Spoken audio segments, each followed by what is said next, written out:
Hey, folks! Tonight we're diving into something a little more brutal. Forget the longboats and heroic battle cries you've seen in the movies. We're talking about what life was really like if you were suddenly dropped into a Viking village. And spoiler alert, you probably wouldn't make it past your first day. So before we dive into the icy waters of the north, take a second to like this. Oh wait, this isn't YouTube. But if you enjoyed these weird deep dives into history, pretend you did. And let me know where you're tuning in from. Seriously, it's fascinating seeing someone listening to medieval horror stories while stuck in LA traffic at 6 p.m. All right, dim the lights. Turn on that fan for a soft droning background hum, and let's begin our journey to the Viking Age. Let's say you wake up and bam, you're smack in the middle of 9th century Scandinavia. You're not dressed for it. No Gore-Tex jacket, no waterproof boots, no protein bar in your pocket. You're standing there in your socks, freezing your toes off, in a swampy field with snow in your hair. And people around you, they're not exactly handing out hot chocolate. They're suspicious, rough, and honestly, they smell like they've never even heard of soap. Welcome to the neighborhood. A grizzled man with a wolf fur cloak eyes you up and down. He grunts something in Old Norse. You don't understand a word. You smile. He doesn't smile back. Within seconds, you realize two things. One, you're painfully underdressed. And two, everyone thinks you're either a spy or a very confused thrall. Now, here's the thing, Vikings didn't exactly have a robust HR department. If you couldn't explain yourself or prove your usefulness, you were more likely to become firewood than find a place to sleep. So, what do? Instinctively, maybe you try to speak English. Big mistake. That's not even a language yet. You sound like a madman babbling nonsense. They drag you to the village chieftain. He's sitting near a fire pit, gnawing on what might be goat leg or human thigh. You don't ask. He hears your rambling, sees your weird clothes, and raises an eyebrow. But he doesn't kill you yet. Why? Because you have something no one else has. Not survival skills, no. Not strength. You're clearly not a warrior. What you have is novelty. You're strange, exotic. So instead of killing you immediately, they decide to keep you around. For now. They toss you into a longhouse. It's dark, smoky, and packed with too many people and not enough ventilation. Your lungs scream for clean air.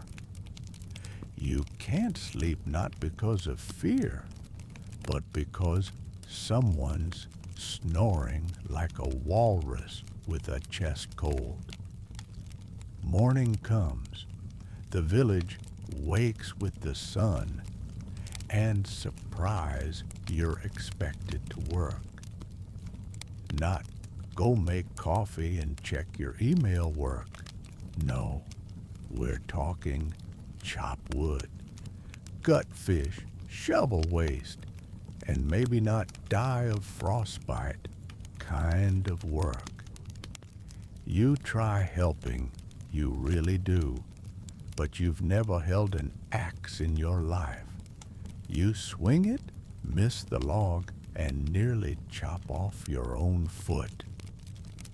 Laughter erupts. A kid barely old enough to tie his shoes takes the axe from you and splits the log in two like it's a breadstick. Now, you're not just strange, you're useless. At lunch, you're handed a bowl of gruel that looks like something scraped from a barn floor. It's cold, it's lumpy, and it smells like wet hay. But you're starving, so you eat it like it's Michelin-starred stew. Later, a group of warriors comes back from raiding. They're loud, drunk on something fermented in a sheep's stomach, and carrying sacks of who knows what. They notice you.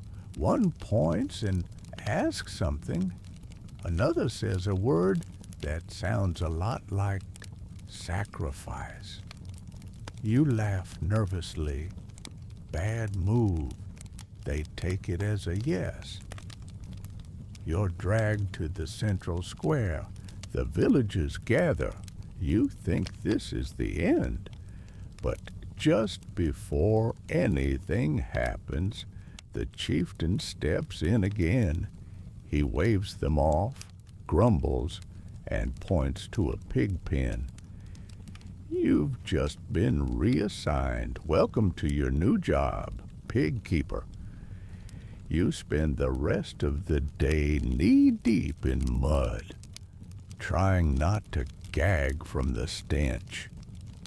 One pig tries to bite your leg, another escapes. You chase it for 10 minutes before it runs between two huts and disappears into the woods. That night, you crawl into a corner of the longhouse, shivering, and caked in things you don't want to identify. You survived your first day, barely. But let us not get too comfortable yet. Night in a Viking village isn't restful. You're surrounded by strangers, all armed, all suspicious, and all potentially one mead too many away from using you for target practice. You close your eyes, trying to block out the sounds farting, coughing, rats squeaking overhead. It's like camping in a crowded subway bathroom.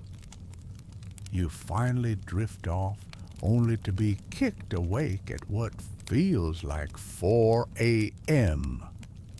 Someone throws you a burlap sack. You think it's clothes. It's not. It's a sack of goat dung. Apparently, you're on waste detail today. The freezing air stings your face as you carry the sack to a compost pile outside the village. The sky is gray. It always looks like it's about to snow, even when it doesn't. A woman hands you a carved wooden shovel and points to the animal pens. You get the message. You slip twice in the mud. Your shoes are gone, stolen, repurposed, who knows. You're walking barefoot through manure and mud, desperately wishing this was a VR simulation. Someone tries to talk to you again. You shrug. They spit. Not a fan, apparently. Hours pass. Your hands blister. Your stomach growls. You try to warm yourself near a fire pit, but a dog growls and takes your spot. Even the animals outrank you.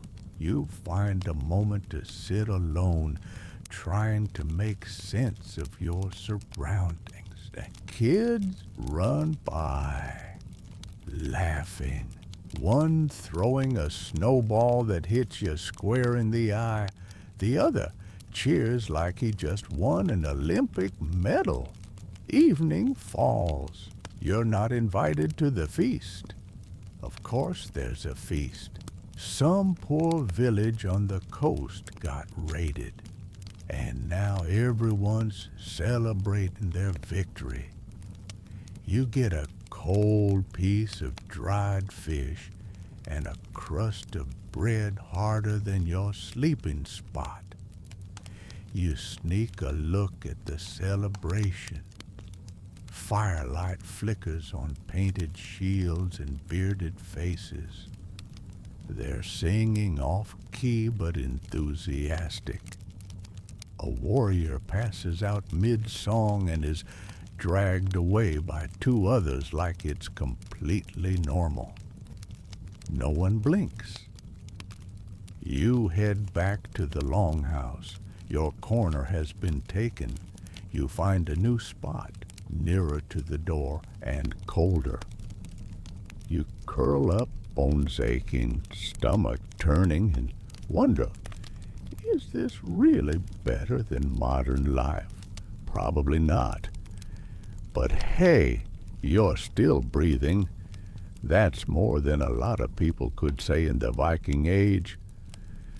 Just before you pass out again, someone throws something in your direction. You flinch, thinking it's another sack of waste. But it turns out to be a fur blanket. It smells like goat, but it's warm. You mumble thanks, though you're not sure anyone hears or cares. In the middle of the night, you're jolted awake by a loud clang. Outside, they're shouting. Flames flicker against the wall. A raid? No, it's just a drunk fight spilling over. Two men are wrestling near the fire, one accusing the other of stealing his ale. They tumble into the pig pen, and the pigs, insulted, squeal in protest. You lie back down. This is fine. This is your life now. When dawn breaks again, you're already awake. Your body has accepted this new schedule. There's no alarm clock, only the smell of burning peat and the sounds of animals waking up. You step outside and stretch, joints cracking. A girl not older than 10 hands you a wooden bucket. She points toward the river. Water duty, great.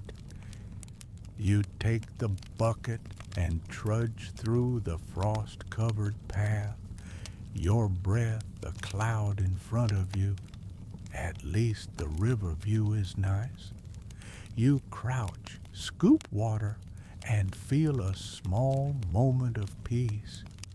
Birds chirp, the wind rustles through the trees. It's almost beautiful. Then your fingers go numb, and you remember. You're still in the Viking Age, but hey, you've made it through the night again. First day fully complete, and now it's only going to get weirder. Just as you think it's safe to relax, a group of warriors stomps past, dragging a wood cart. On it, well, not actually you, but something wrapped in modern cloth. It's your backpack somehow.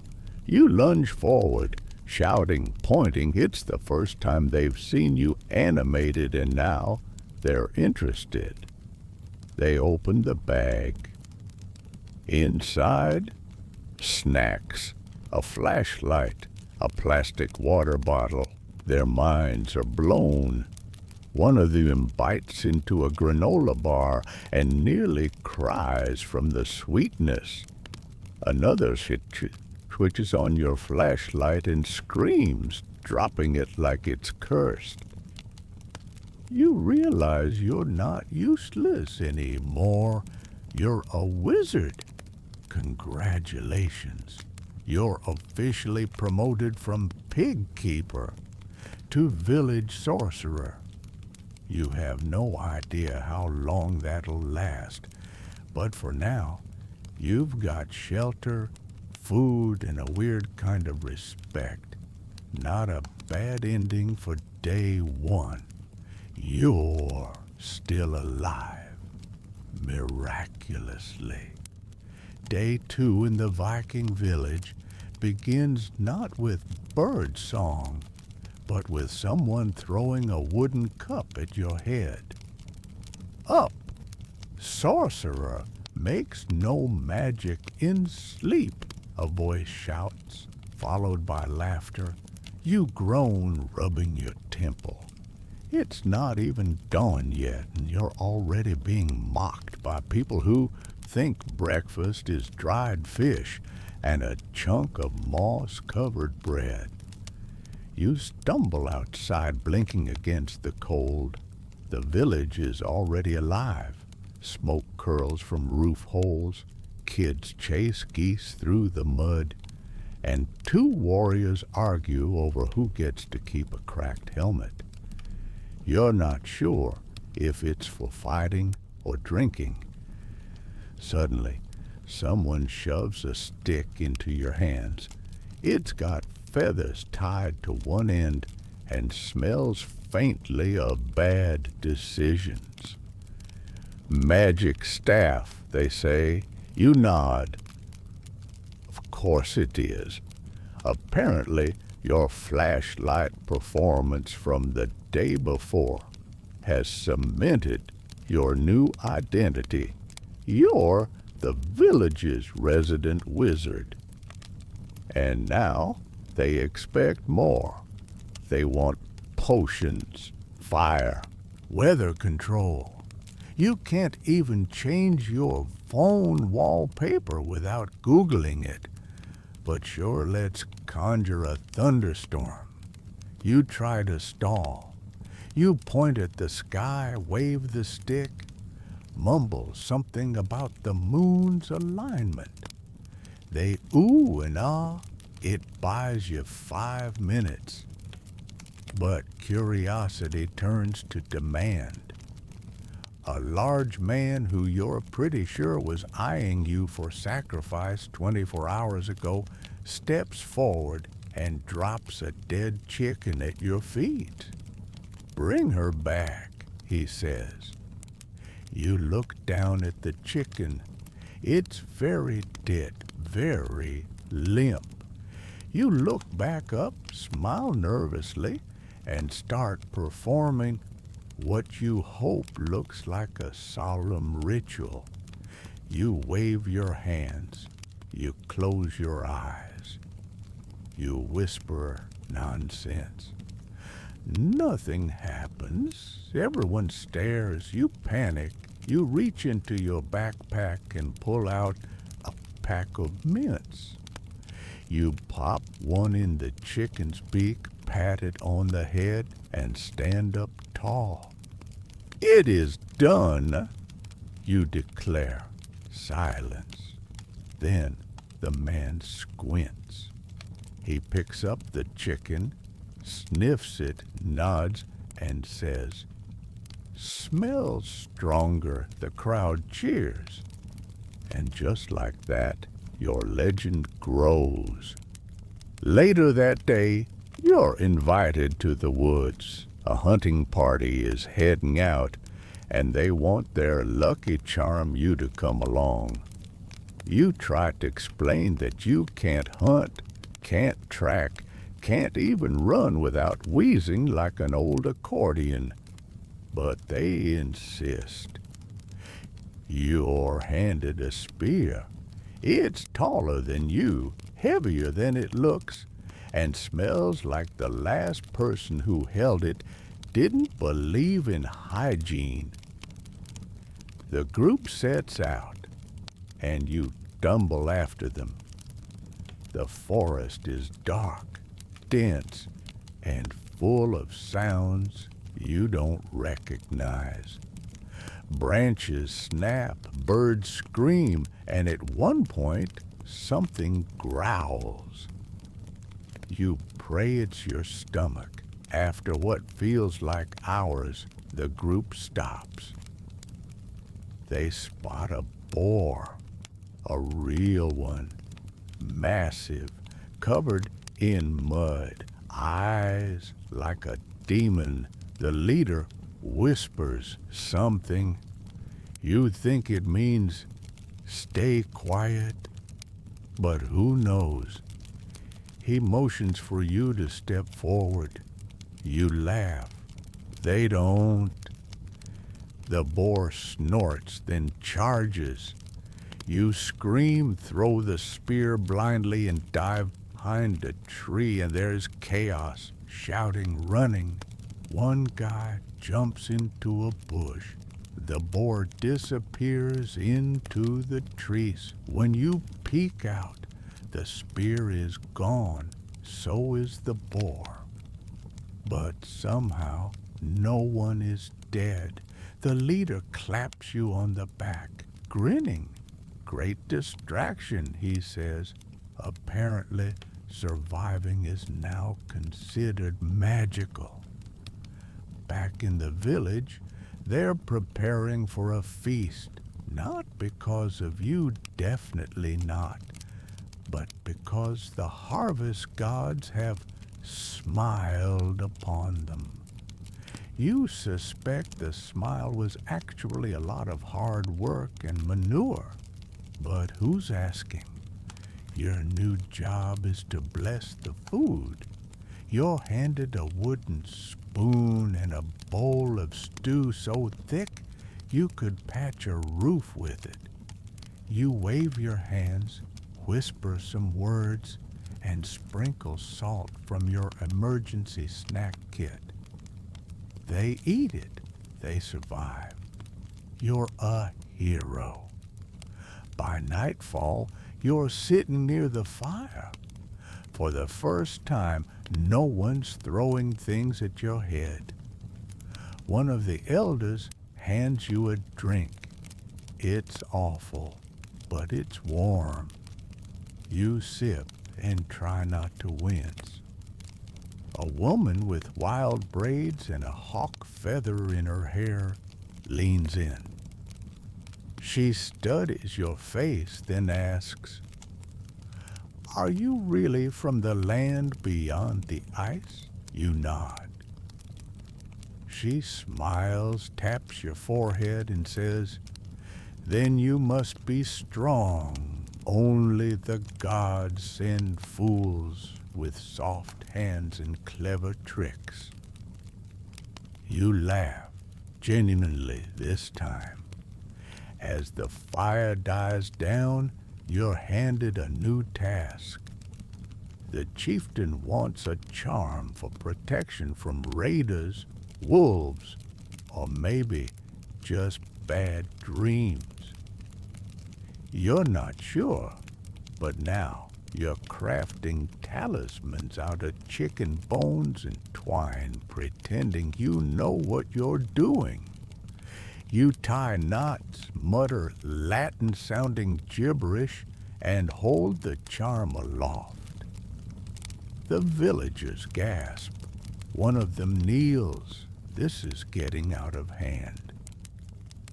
The next morning, you're dragged to the training grounds. A young warrior wants your blessing before his first raid. You touch his forehead with your stick and say, "You will be as strong as the ox and as fast as the goose." He nuts like you quoted Odin himself. Children start following you around. One asks if you can turn into bear. You say yes, but only when the moon is full and you've eaten 10 apples. They all start collecting apples. By midday, you're exhausted. Being a wizard is apparently a full-time job. But then something odd happens. An elder woman, quiet, sharp-eyed, pulls you aside. She speaks slowly, clearly. She's seen your tools, your backpack, your mints. She knows you're not a sorcerer. But she says nothing to the others.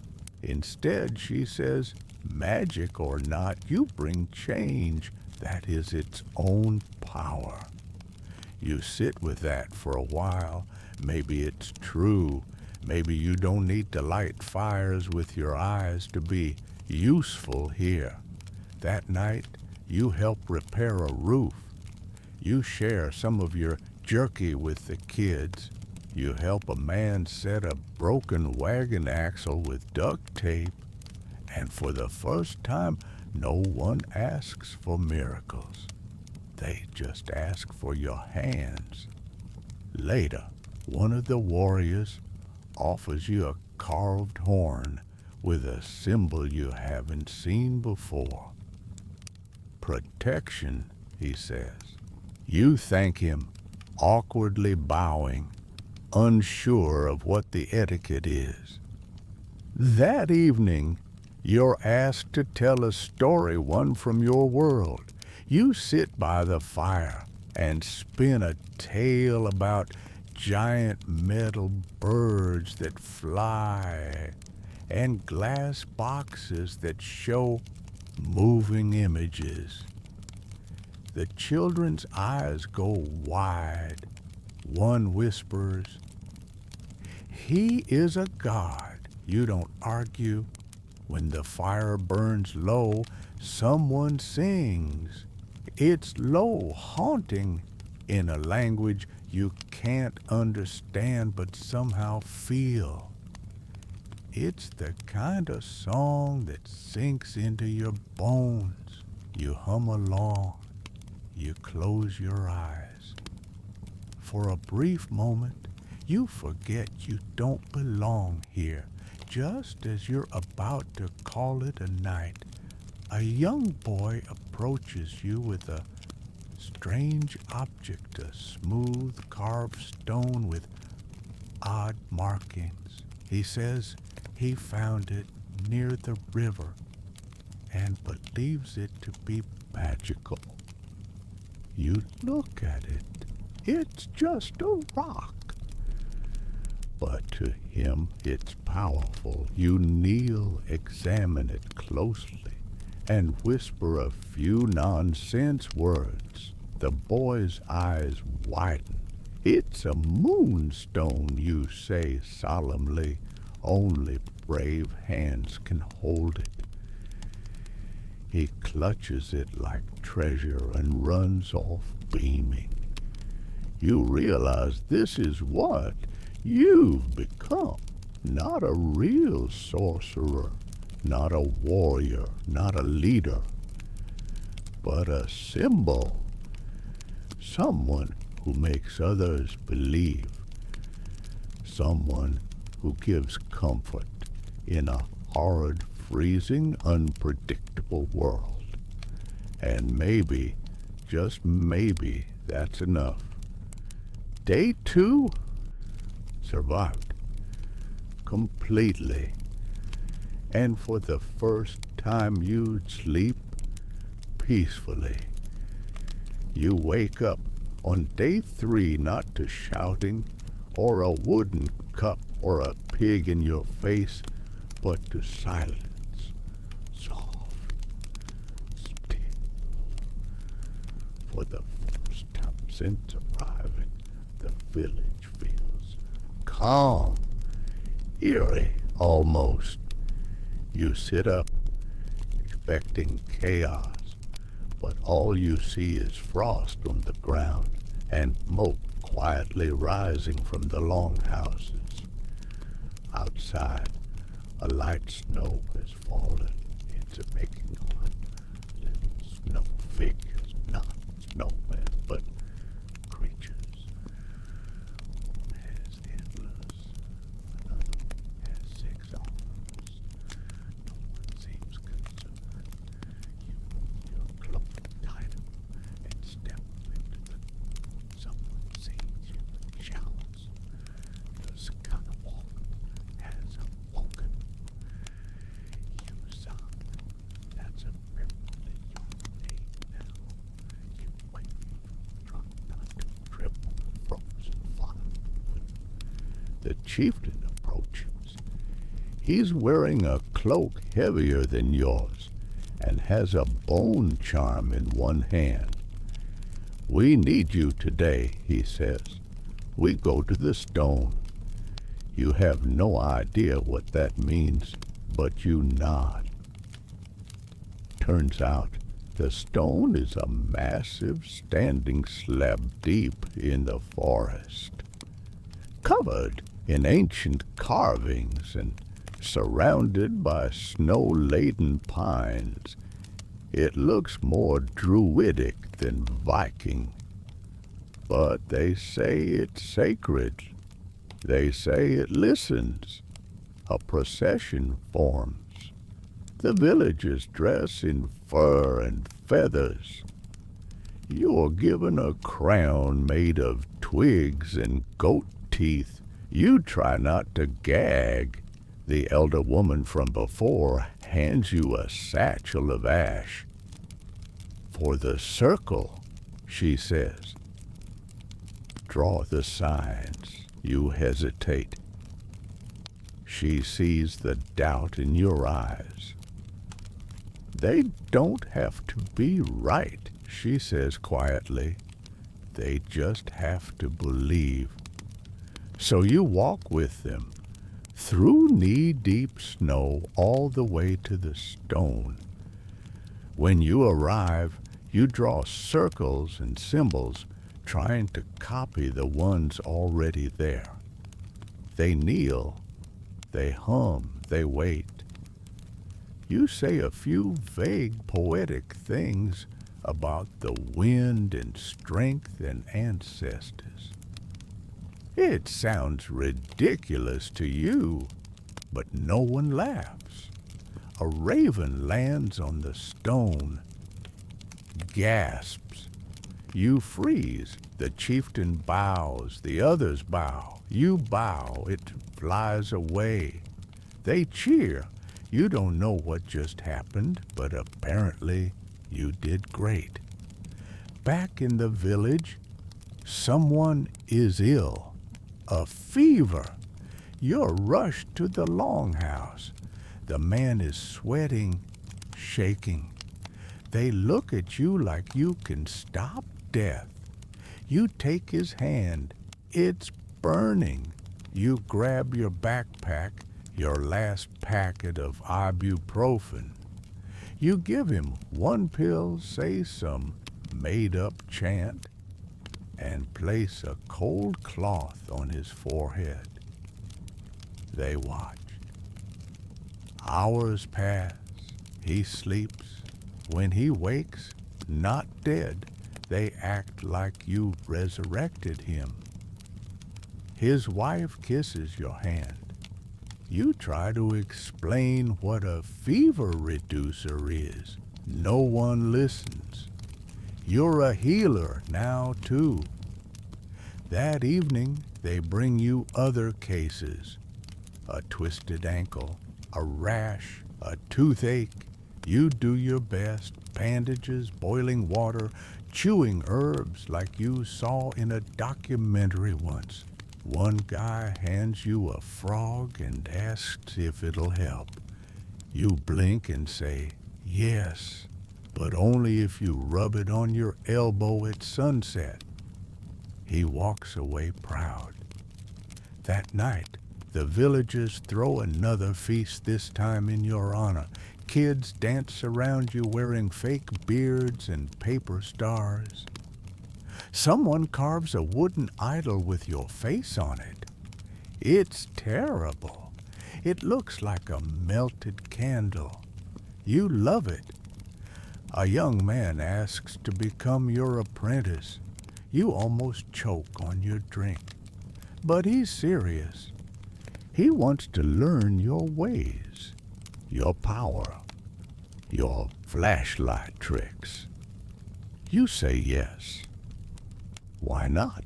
He's named Eric, 18, clumsy, eager, and deeply committed to the idea that you descended from the sky. You try to teach him how to build a sundial. He calls it a sun snare. You give up and let him make one out of chicken bones and hope. The next morning, he wakes you up early. "Master," he says, "teach me how to speak to the wind." You sip your cold tea and say, "The wind doesn't speak, it listens." He writes that down like it's scripture. Later that day, he organizes a group of children to build a shrine to the wind, complete with feathers, stones, and a single red sock they think is sacred. You try to explain it's just laundry, but they've already named it the foot banner of the wind. You let it be. That afternoon, you are summoned to settle a dispute. Two farmers claim the same goat. They say the animal follows both of them and eats both their cabbages. You stand in the middle of the village square, the goat looking smug beside you. You consider suggesting shared custody, but that feels too modern. Instead, you whisper in the goat's ear. Really, you just recite an ad jingle from a cereal box, then release it. It walks toward the smaller man. Everyone gasps. You declare the goat has chosen. Applause. Later, the chosen farmer gives you cheese as thanks. It's terrible. You eat it anyway. That night, you sit by the fire again. Eric joins you, and so does the elder woman. She hands you a carved wooden token. "You've lasted 3 days," she says. "You've done what others couldn't." You turn it over. It has a circle, a line, and a dot, their symbol for memory. "You're not one of us," she says, "but you are not a stranger anymore." You don't know what to say. So you say nothing. As you stand to stretch, a group of teens waves you over to a game they're playing, throwing bone rings at wooden spikes. You're pulled into a round, and to your own surprise, you win. They cheer. One yells, "Even the gods have fun." Before you can sit, an elder calls for help, fixing a cracked water barrel. You go. You patch it with resin and a small strip of duct tape from your bag. He watches in amazement. "This is the work of dwarves," he mutters. You let him believe it. Then a young girl with tangled hair brings you a drawing. It's you with glowing hands and stars above your head. You thank her. She says, you make the dark not scary. For a moment, it's hard to breathe. You hang the picture inside the long house. That night, as snow begins to fall again, Eric sits beside you. Will you stay? He asks. You don't know, but you say, for now. In the late hours, the chieftain comes to you quietly. He asked you to bless his newborn grandchild.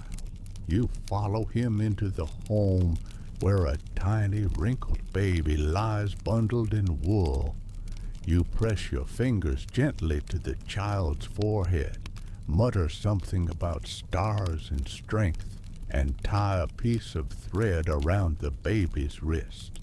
A simple gesture, but the family weeps. Outside, a storm begins to rise, not loud, just steady. You step out, stare up at the dark sky, and for the first time, you smile at it. Before bed, Eric gives you a small scroll. He's written what he calls the teachings of the Skywalker. It's mostly random phrases you've said taken completely out of context. Never trust a goat. The stars are optional and batteries not included. You laugh until your sides hurt. You roll the scroll up and tuck it away. It's nonsense, but it's yours now. Just before you sleep, someone knocks softly at your door. It's the blacksmith. He hands you a pendant rough iron, shaped like a tiny hammer. You've brought luck, he says simply. You nod, unsure what to say. Inside the longhouse, the fire has dimmed. You lie down, pendant in hand, scroll tucked beside you, and the snow still falling outside.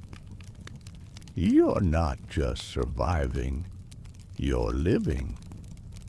They see you, they trust you, and they've started to look at you not as a symbol, but as a friend. Boy who once feared the dark now sleeps with a talisman you made.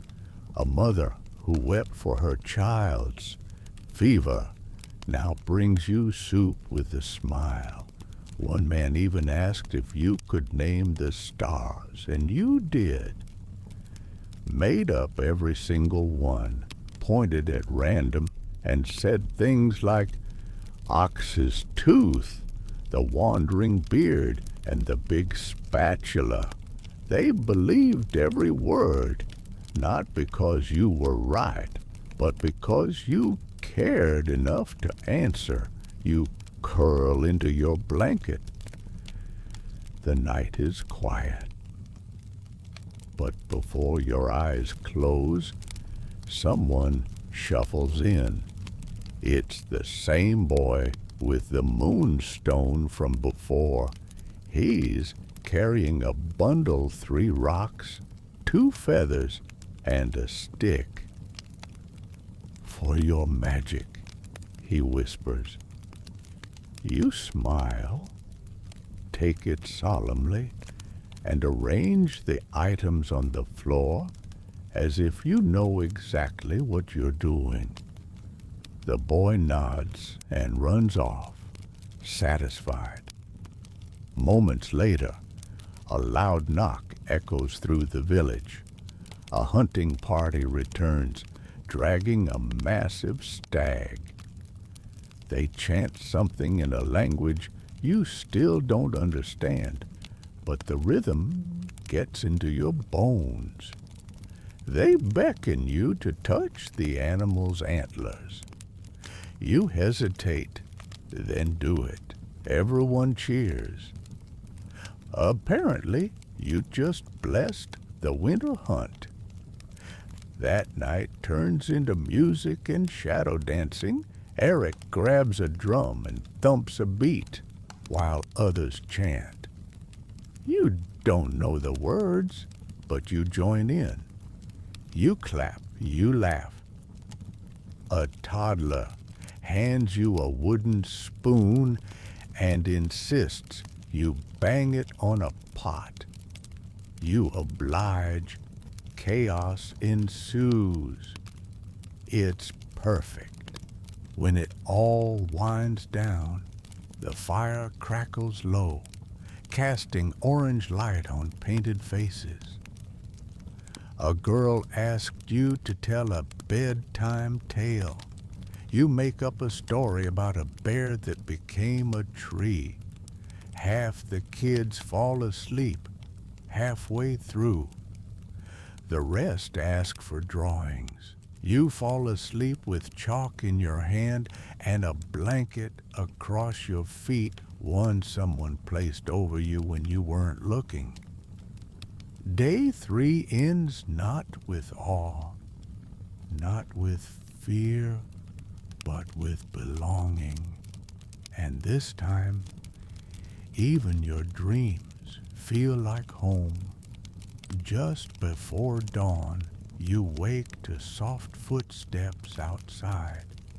You peek through a crack in the wooden wall and see 2 figures walking toward the woods, Eric and the elder woman.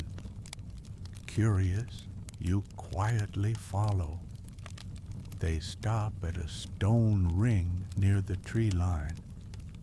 The elder kneels, murmuring a few words in the old tongue, then stands and turns to Eric. Your path is opening, she says, but not without his file. She looks at you, caught. You step forward. Eric doesn't flinch.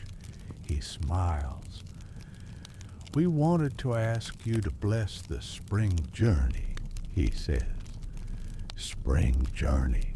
Apparently soon a small group will venture south to trade and scout. And they want you to send them off. With what? You don't know, but they believe you'll figure it out.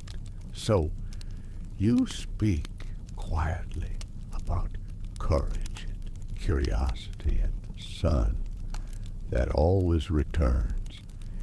It's simple, honest. They seem satisfied. On the way back, Eric walks beside you in silence. Then he says, "They think you were sent by the gods." You shake your head, maybe, or maybe just by mistake. He grins. Sometimes the best magic is an accident. You wake up before the sun rises, not to shouting drums or a flying pig this time, but to a faint crackle of frost outside the longhouse walls. For the first time since you arrived in this chaotic, mud-slinging, goat-worshipping Viking village, your eyes open with something dangerously close to anticipation. Eric is already up, of course. He's outside, trying to chase a chicken that apparently bit his toe. You don't even question it anymore. This is just morning now. You stretch your legs, pull the wool blanket tighter, and sit up. The longhouse smells of smoke, wet fur, and something that might once been fish stew. You step outside. Squinting at the cold light that's just beginning to bleed through the sky, the village feels different. There's a buzz, quiet but tangible. People move with purpose. Weapons are being sharpened. Sleds are being packed. You spot the chieftain near the central fire pit, deep in conversation with two warriors dressed in layered leather and furs, their faces streaked with ash. "What's going on?" you ask Eric, as he finally wrangles the chicken into a crude wooden crate. "Hunt," he says, panting. "Big one." You raise an eyebrow. "Didn't we just have a hunt?" "This one's for the mountain boar," he says, wiping chicken feathers from his face. "It only comes down once every few years. They say the gods ride it during storms. You blink. And we're hunting it?" He shrugs. "What? Yes. Unless it eats us first." You're handed a spear. "Of course you are. The chieftain insists you join the hunt. Your presence blesses the path," he says with a grave tone. You want to explain that your blessing is really just ibuprofen and guesswork, but you've learned by now that logic has no real currency here. You're bundled in so many layers of fur you can barely bend your knees. You look less like a hunter and more like a rolled-up carpet on legs. Eric walks beside you with a huge grin, carrying a bow nearly his own size. The hunting party treks out into the woods, snow crunching under boots and sleds, creaking under the weight of supplies. It's quiet, save for the occasional howl of wind and the muffled clinking of metal. After about 2 hours of trudging through forest trails, you arrive at the edge of a ravine. Eric points. "Boar tracks," he whispers. "Huge ones. They are huge, like wagon wheel huge." You realize with a deep, cold dread that you might actually see this mythical beast. And worse, it might see you back. You're set in position near a narrow pass between the trees. The idea is that the boar will be driven toward you and others stationed along escape routes. You're pretty sure this is a horrible idea. Then, in the distance, comes the sound of war horns. 3 sharp blasts. And then you hear it. Not a roar, not a grunt, but a low seismic rumble, like the sound of a distant avalanche wrapped in a snarl. The ground trembles. Eric tenses beside you. It's coming. Branches snap like toothpicks. Snow flies, and then you see it, a beast the size of a cart, with tusks like twisted branches and eyes like polished stone. Time slows. You remember every bad decision that brought you here. You grip your spear. The boar charges. You scream. Eric screams. Everyone screams. Your throw is less of a strike and more of a panic-powered javelin of pure terror. It hits the boar's shoulder not deep, but enough to make it flinch. Eric looses an arrow. Someone throws a net. There's shouting, slipping, cursing. In a chaotic ballet of mud and bravery, the boar is finally brought down. Not killed, captured. It thrashes, exhausted but alive. A hunter ties a braided cord around one of its legs and kisses a charm on his wrist. The chieftain turns to you and says, "The gods favored us today." You want to say, "No, the net favored you," but you just smile and nod, shaking from adrenaline and the cold. The walk back to the village feels like a victory parade. People clap you on the back. Children run ahead, chanting a new song that includes your name and the phrase "goat biter," which you're not sure is a compliment. The boar is paraded through the village square. Women decorate its horns with red paint. The elder woman smears ash on your forehead and says, "The winter listens to you now." You're fairly certain that means nothing, but again, you just nod. That night, the feast is bigger than anything you've seen. Fires blaze, meat roasts on spits taller than Eric. A young girl recites a circa she wrote about the day's hunt, most of which is wildly inaccurate, but highly entertaining. Apparently you rode the boar into battle while wielding fire from the sky. You correct nothing. Someone hands you a carved wooden token shaped like the boar. "Keep it close," the chieftain says. "It means you faced the beast and returned.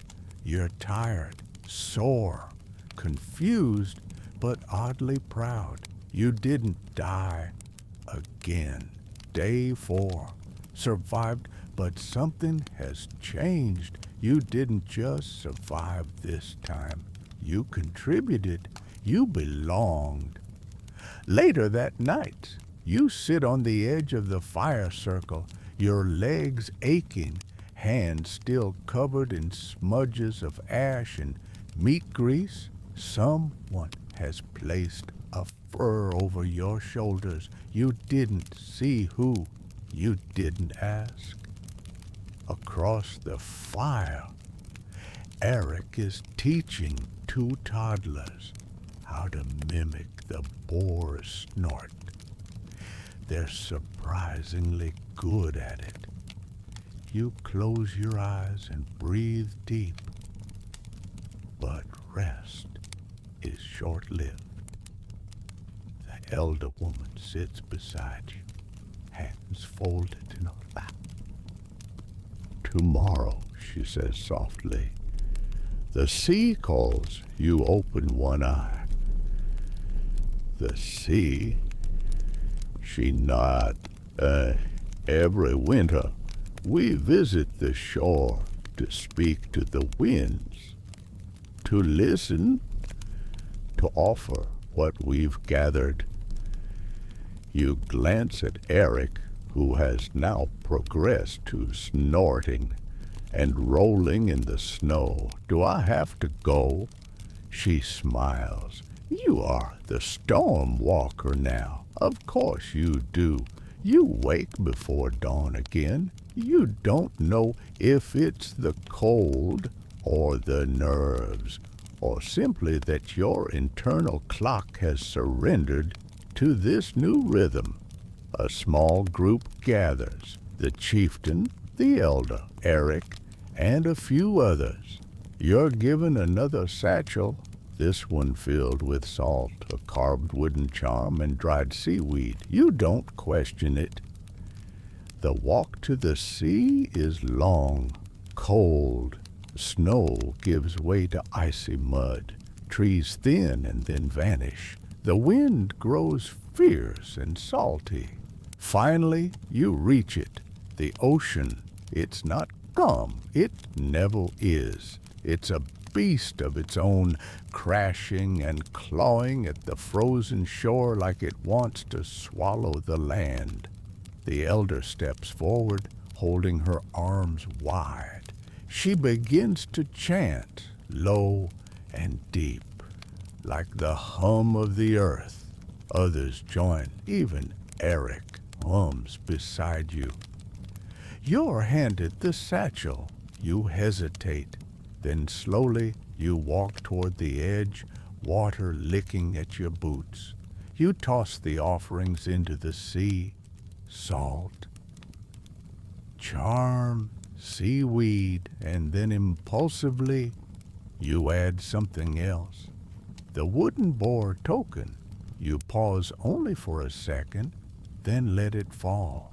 The sea doesn't calm, but the elder smiles, and somehow so do you.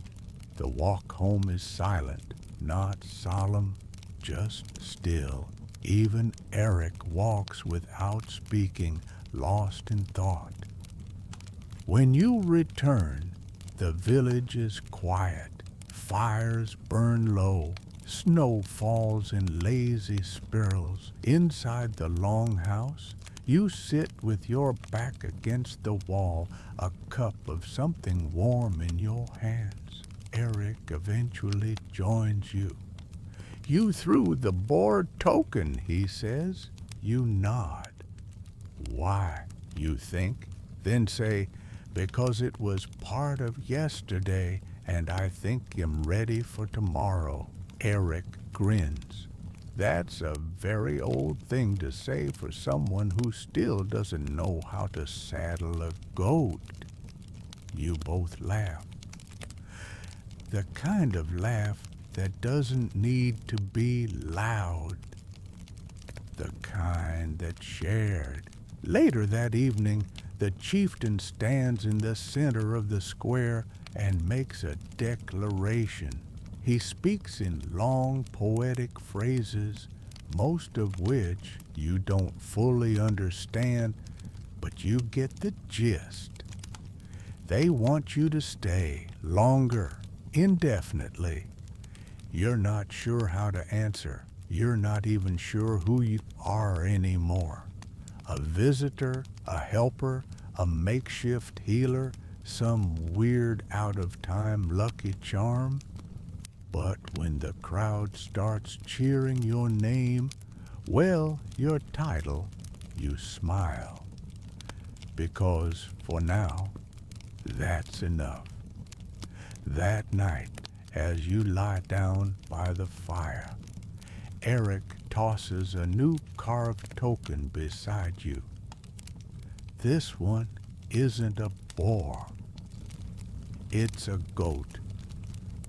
You'll need this for your next blessing, he says, straight-faced. You groan and laugh and close your eyes. Day 4. Survived, believed in, and maybe finally beginning to believe in yourself. You wake to the sound of distant shouting, not panic, not alarm, but something stranger. Celebration? Arguing? Both? You roll over in the dim light of dawn, your back stiff from the hard floor of the longhouse, and your mind still fogged with sleep. Eric is gone. Again. You sit up, rubbing your eyes, and notice a small wooden object at your feet. A carved fish, painted with streaks of blue and red. Gift. You smile, tuck it into your cloak pocket, and make your way outside. The village is alive with motion. Children are racing up and down the muddy pathways with ribbons tied to sticks. The elder woman is standing near the well, directing two younger villagers as they hoist buckets of water. The chieftain, dressed in full ceremonial gear, is hammering something into the ground, what looks like a tall pole with woven symbols hanging from it. Ah, the Skywalker rises, someone shouts. You nod. Wait, what's happening? You ask a passing boy carrying a bundle of firewood nearly as big as himself. Today is the naming day, he says, beaming. It only happens once a winter. You blink. Whose name? He shrugs. Everyone's. Eric finds you near the fire pit, chewing a dried piece of something he insists is deer, but tastes suspiciously like fish. He's wearing a tunic you've never seen before, clean, bright, and probably meant for special occasions. It's a sacred day, he says, dropping next to you on the log.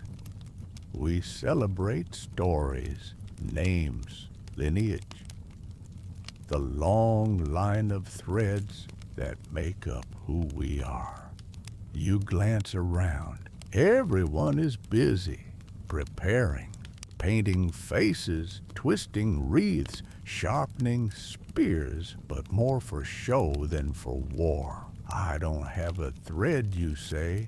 He looks at you, grinning. Not yet. By mid-morning, the entire village has gathered in the central square.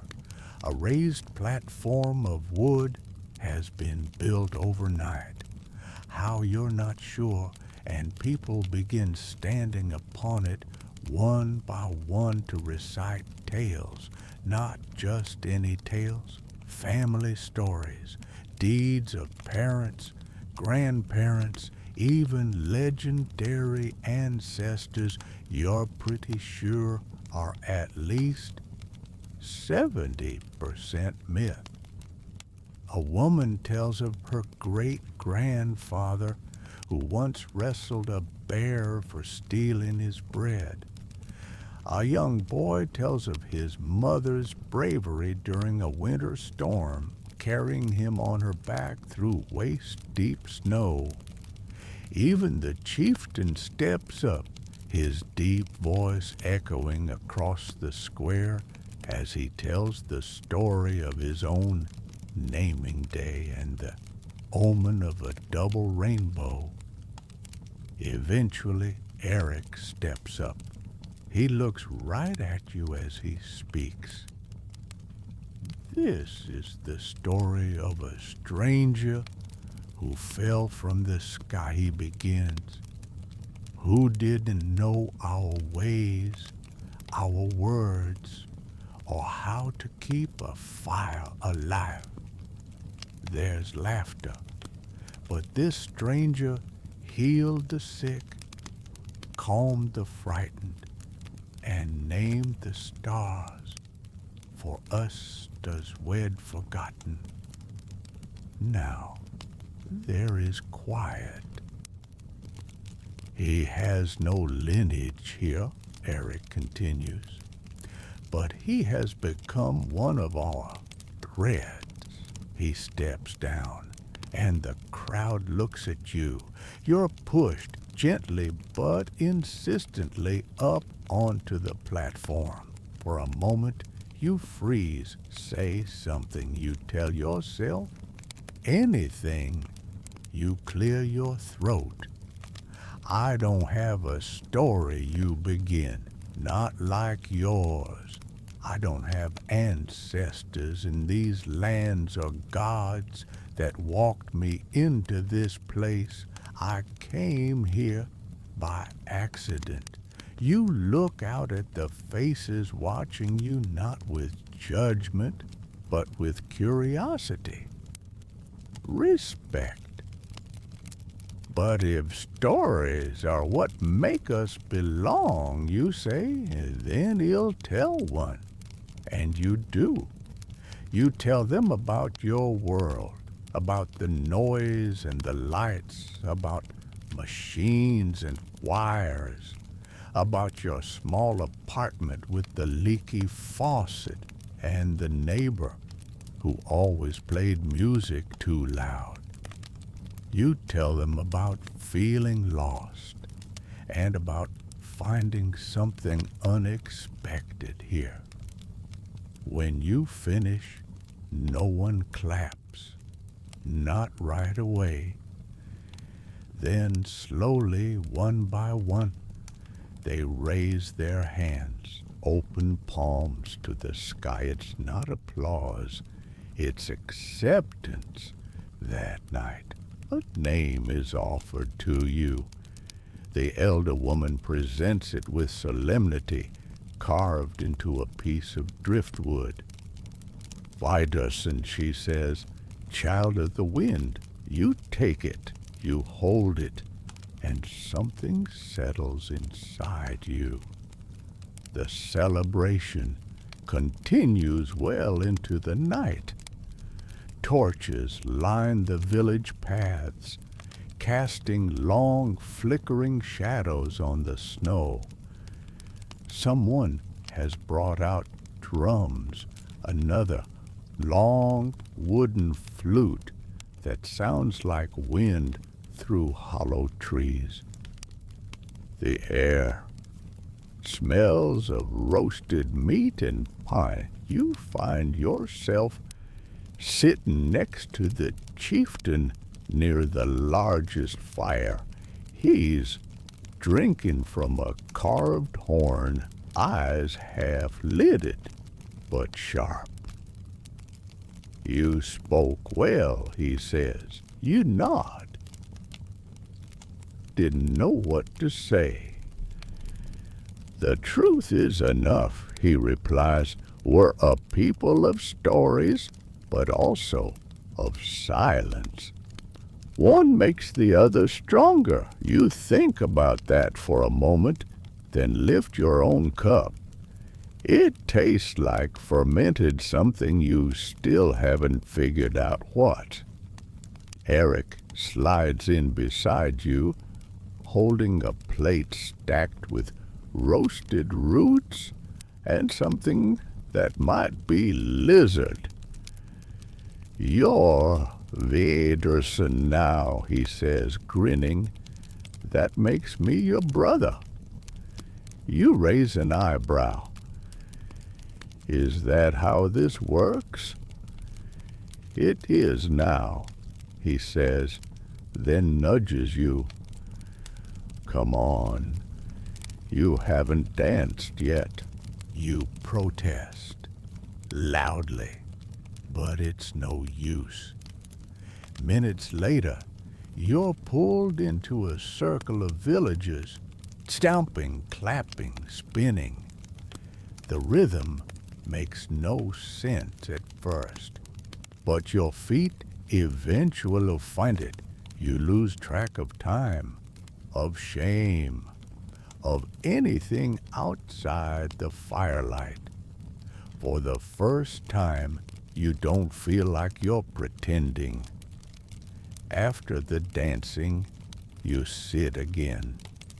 Someone hands you a small bundle wrapped in wool. Inside are tools, a whittling knife, a bone needle, a loop of kishkwe. To make your mark, they say. You realize it's time, your own story carved into wood. With careful hands, you sit by the fire and begin. A spiral for the arrival, A wave for the sea, a goat, a star, a boar. You carve the wind last. Not the symbol they gave you, but the one you've come to feel yourself. Curved, always in motion, open at both ends. Eric watches in silence, then says, "It's a good mark. You tie it to your belt." Later that night, as most of the village sleeps, you wander toward the edge of the forest. The stars are blazing tonight, uncreting beautiful. You think of home, the other one. Would anyone even believe this? Would you? Eric finds you there, carrying a lantern. "You're thinking too loud again," he says. You chuckle, just wondering how long this lasts. He shrugs. "Until it doesn't. That's how everything works." You nod, then ask the question you've been avoiding. "Do you think I should stay?" Eric doesn't answer at first. Then he sets the lantern down and says, "I think you already have." The next morning, the village wakes slowly, quietly. The intensity of naming day gives way to a kind of warm stillness. No one rushes. No one shouts. You help patch a roof. You teach a few kids how to draw constellations with charcoal bark. You share your last protein with them. It tastes like dry lemon. One midday, a storm rolls in. Not a plan, just enough to set everyone in the spots. We kindle. Storm is not again. This time you listen, then you speak. You know them now, their cadences, their rhythms. You're not translating anymore. You're observing. That night is when owls around the whole house. You sit with Eric, the elder one, and the chieftain. They're playing a game that involves dots, lines, and goals. You lose spectacularly. The elder leans over and says, "Tomorrow we visit the stones again." You nod. "For what?" She smiles. "To see who you've become." As you lie down to sleep, wrapped in warmth and wool, the carved token at your side, the rhythm of wind and laughter in your ears, you realize something that should have terrified you. You don't miss home. Not yet. Not tonight. Day 5. Named, danced, carved, and for the first time truly chosen. That same night, long after most of the village has drifted into sleep, you sit outside the longhouse alone. The snow has stopped. Clouds apart just enough to reveal a sliver of moonlight painting silver lines across the rooftops and fences. You hold the carved wooden token in your hand and turn it over slowly again and again.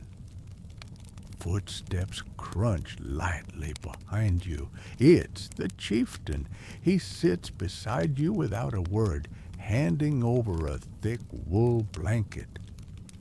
You drape it across your shoulders and wait.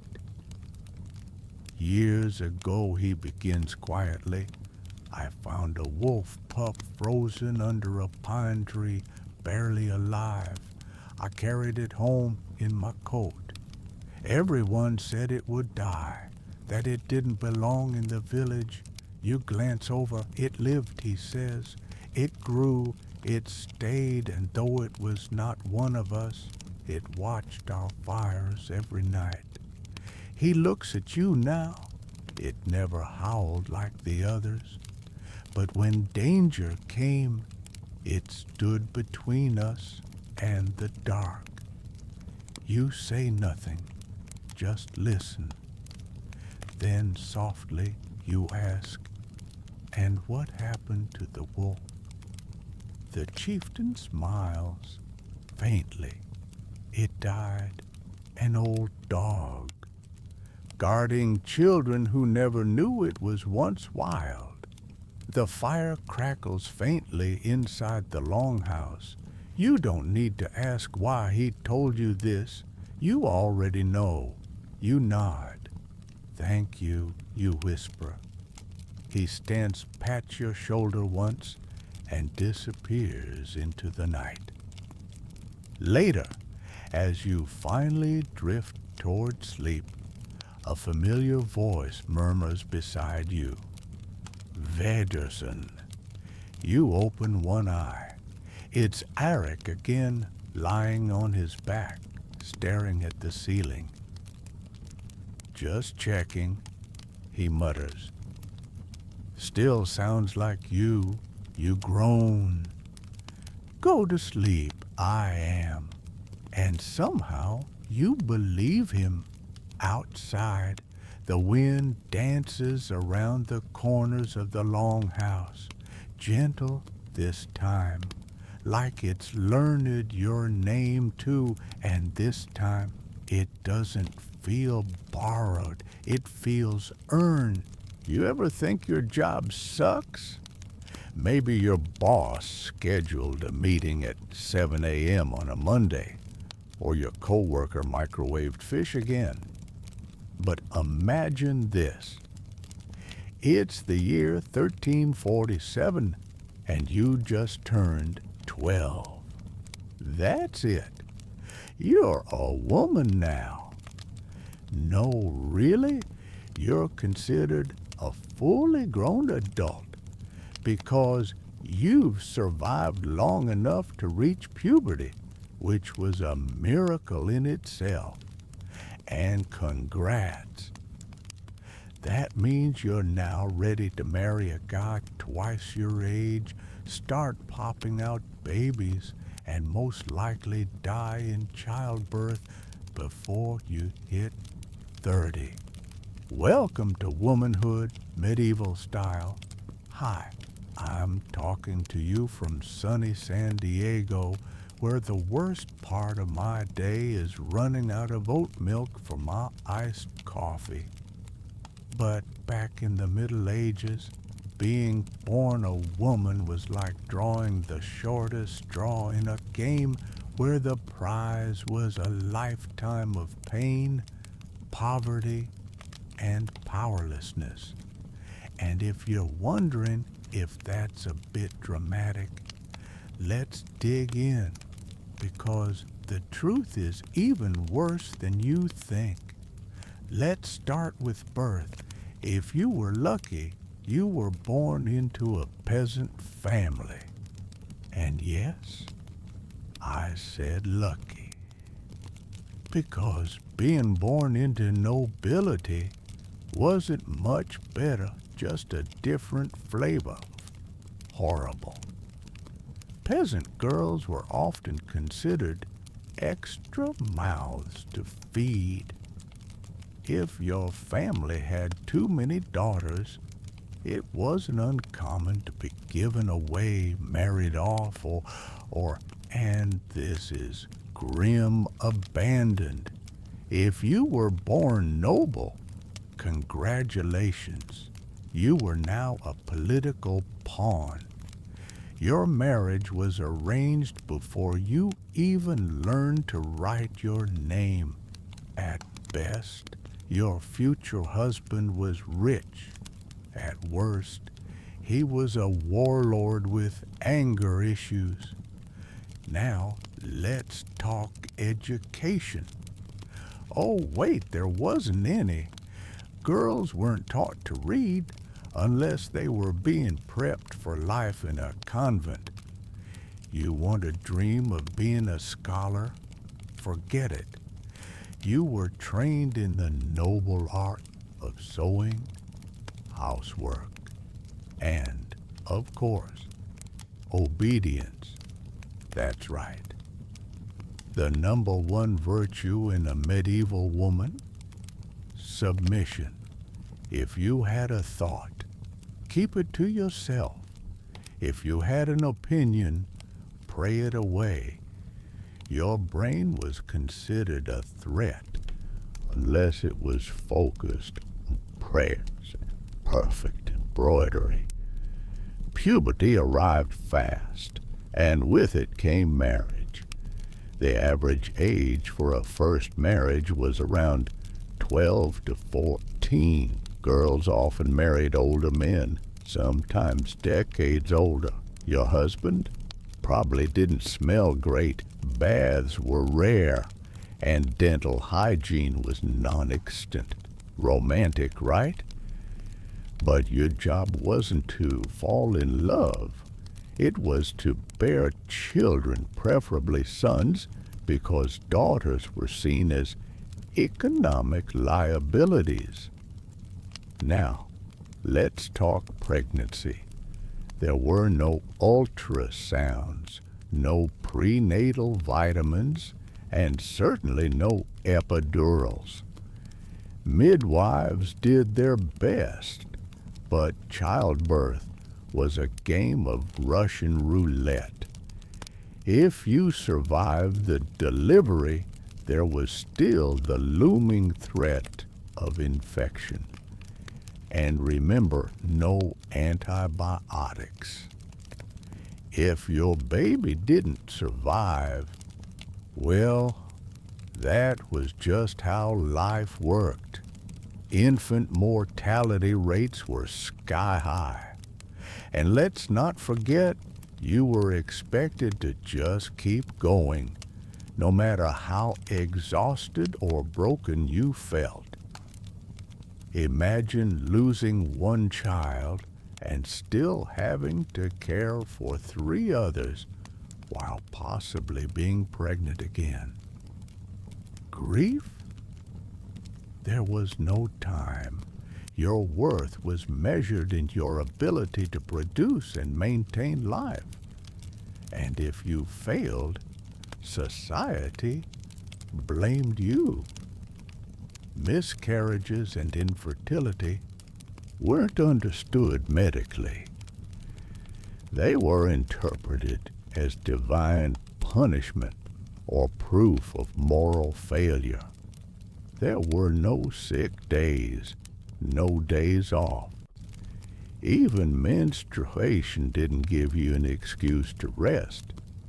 You were expected to cook, clean, work in the fields, and serve your husband no matter how much pain you were in. And hygiene, cloth rags were the norm, often reused without proper washing. Pain relief, maybe a prayer or a pinch of dried herbs if you were lucky. Otherwise, you just dealt with it silently. And if you somehow managed to live past 30, you might be called a witch. Yup.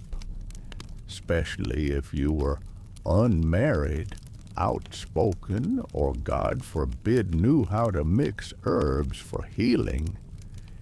You think being single in your 30s today is tough? Try being accused of consorting with the devil because you helped your neighbor with a fever. Fun times. Social life. Women were mostly excluded from public affairs, couldn't vote, couldn't own property in most cases, and your testimony wasn't always valid in court. Your existence was essentially defined by the men around you, your father, your husband, your sons. And even within your home, your decisions were always under scrutiny. Your voice could be dismissed simply because of your gender. And let's not forget the church.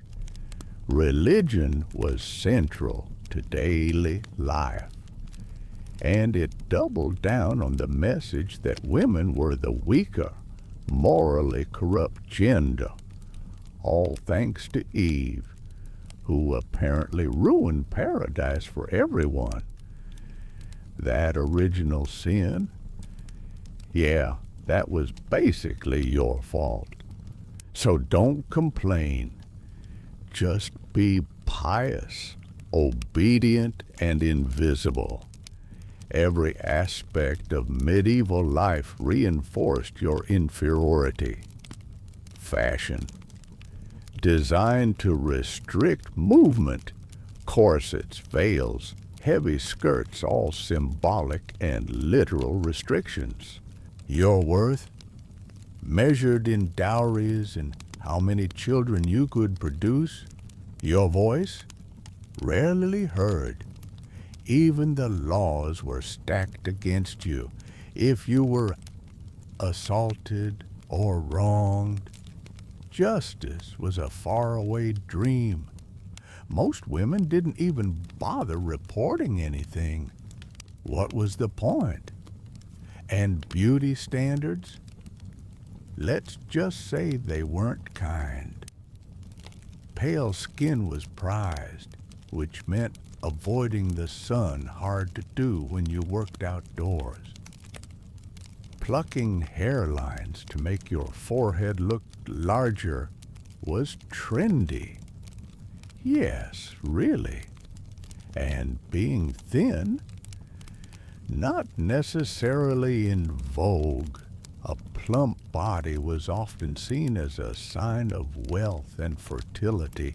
So if you were malnourished, you were also unfashionable. It was a lose-lose situation. Even inside the home, your duties were relentless. Making bread wasn't about tossing dough in an oven.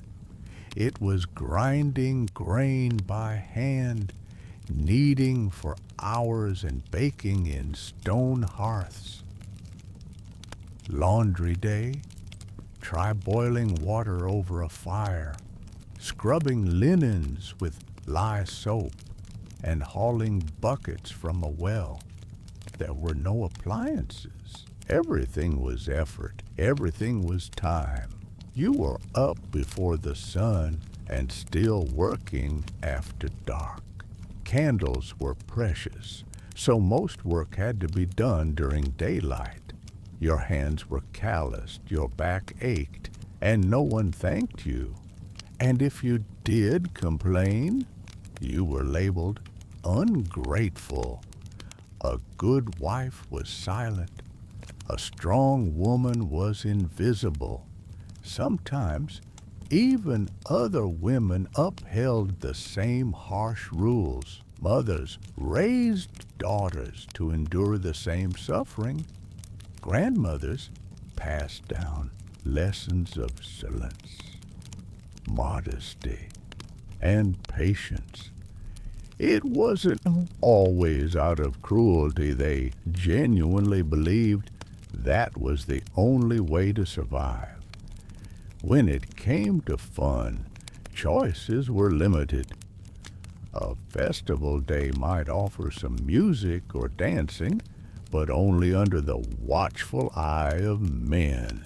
Laughter was brief, joy was rationed, and dreaming beyond your village walls was considered dangerous. Still, many women found comfort in the smallest things: a warm loaf of bread, a story whispered by candlelight, a moment of shared silence in a noisy world. Some women found peace in their gardens. Herbal knowledge passed down for generations became a form of silent rebellion. They knew which plants healed fevers, eased cramps, or helped a baby sleep. These weren't just skills, they were power. And in a time that feared female strength, power was dangerous. So, what did women do? They survived. In the face of it all, the arranged marriages, the back-breaking labor, the endless pregnancies, they formed bonds. Women supported each other in kitchens, in childbirth, and sometimes in whispered rebellions. They told stories, passed down wisdom, and found slivers of joy where they could. Sometimes they laughed together late at night. Sometimes they danced even if no one was watching. It wasn't all darkness. Some women did rise above. A few became abbesses or healers. Some even ruled. There were queens who defied their kings, nuns who wrote books, and midwives who became legends in their villages. Their stories are rare, but they shine like stars in a dark sky, and they remind us that even in the bleakest eras, courage found a way to bloom. But for the vast majority, being born female in the Middle Ages was a lifelong fight for survival.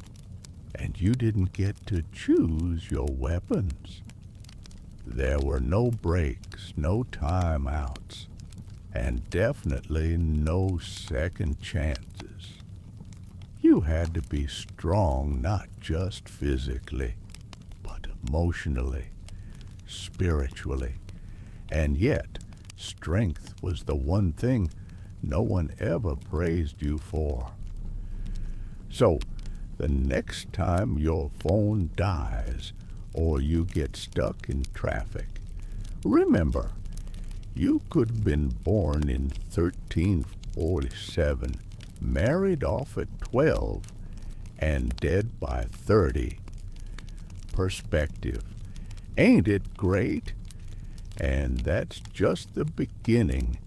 Stay with me, because in the next part, we're diving even deeper into the daily realities of medieval womanhood, from menstruation myths to what counted as beauty standards. Back then, spoiler, it's not pretty, because understanding how far we've come starts with knowing how dark it really was. And for millions of women across centuries, survival wasn't a story of thriving. It was just enduring, one breath at a time. Let's talk periods, yes, medieval periods, because if you thought menstruation in middle school was awkward, imagine dealing with it in a time before indoor plumbing, disposable pads, or even basic hygiene knowledge. In medieval Europe, periods were misunderstood, mismanaged, and often mistreated. A woman bleeding every month? That was either seen as divine cleansing or evidence of your sinful, impure nature. Fun options. Medieval medicine was basically by a roulette wheel of bad guesses. The most common belief came from ancient Greek theories.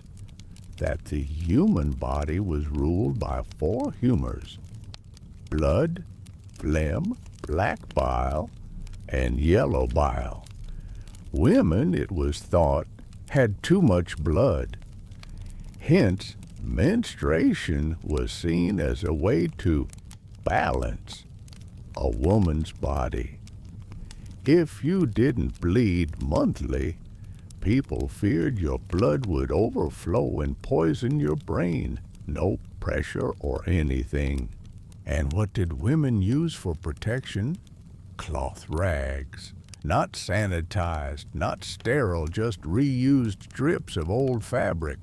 Wealthier women sometimes used wool, which sounds cozy until you think about the chafing. There were no instructions, no pamphlets, and definitely no cute pastel commercials explaining any of it. You learned from your mother, who learned from hers. Trial, error, and stains. Oh, and cramps? Too bad. There were no middle or heating pads. You might chew on some herb's mugwort maybe, or just grit your teeth and keep working. And if you complained, that was suspicious. Pain was considered part of your punishment for Eve's sin. You were expected to suffer silently.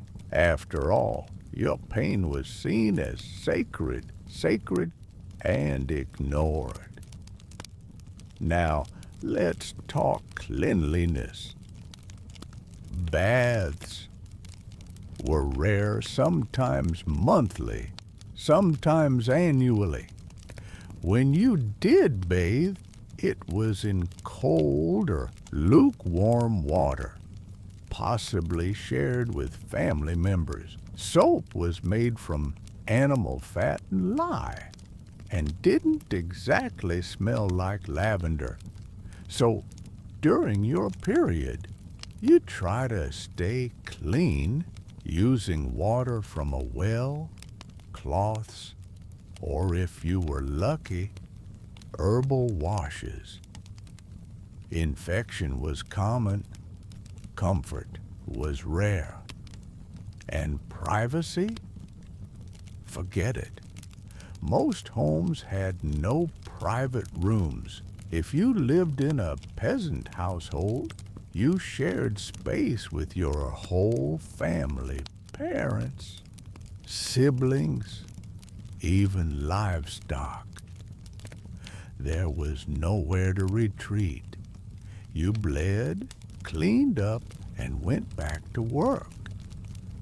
You didn't stop spinning wool, baking bread, or fetching water just because you were on your period. Your uterus didn't excuse you from survival. Then came the myths. Some people believed menstruating women could spoil food, kill crops, or make dogs go mad just by walking past. These weren't fringe beliefs. They were widely accepted. Menstruation wasn't just a health event. It was seen as mystical and dangerous. You were warned not to touch mirrors they might cloud over, not to knead dough, it wouldn't rise, and not to make mayonnaise okay, that last one's modern. But you get the point. These myths weren't harmless. They justified isolation. In some communities, women on their periods were physically separated from others.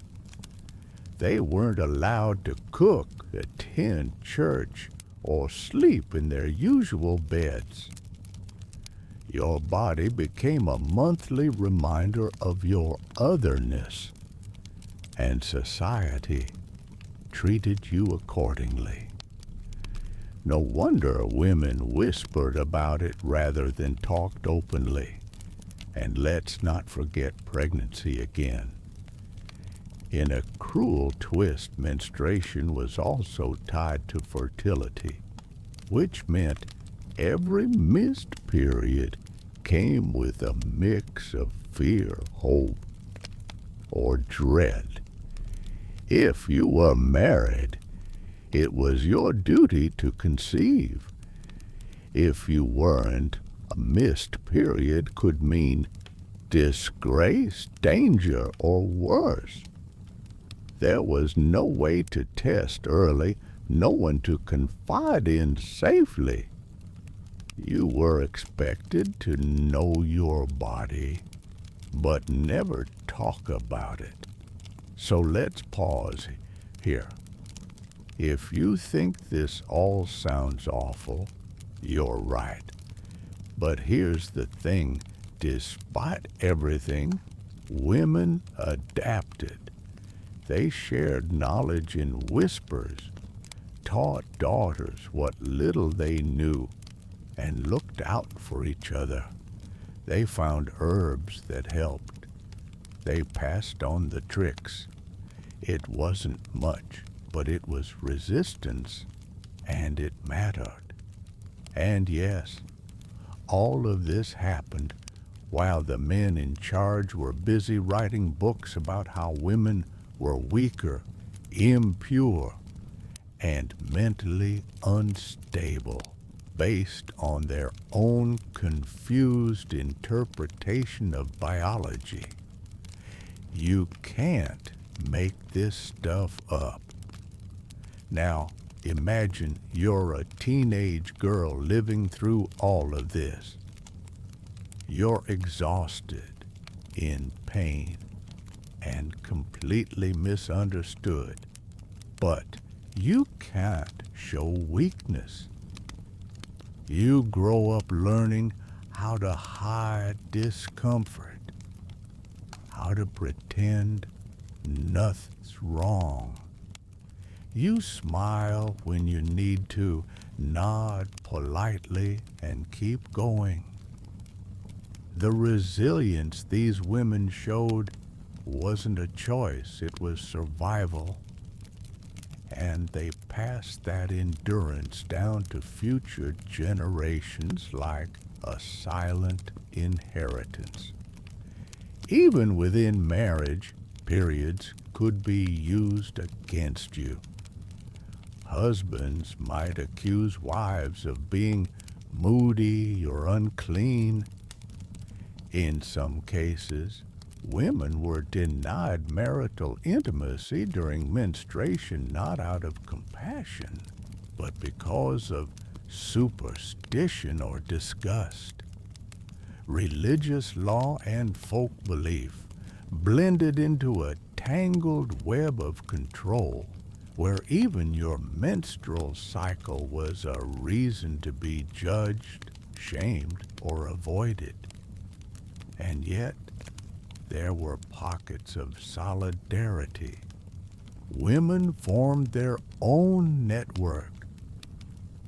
In the market, by the well, during harvest, they talked. Carefully, cautiously, but honestly. They gave advice, warned each other about dangerous midwives, recommended helpful herbs, and whispered truths that weren't written in any book. These quiet exchanges were acts of rebellion, small but powerful. Let's not forget that for most of these women, life never really paused.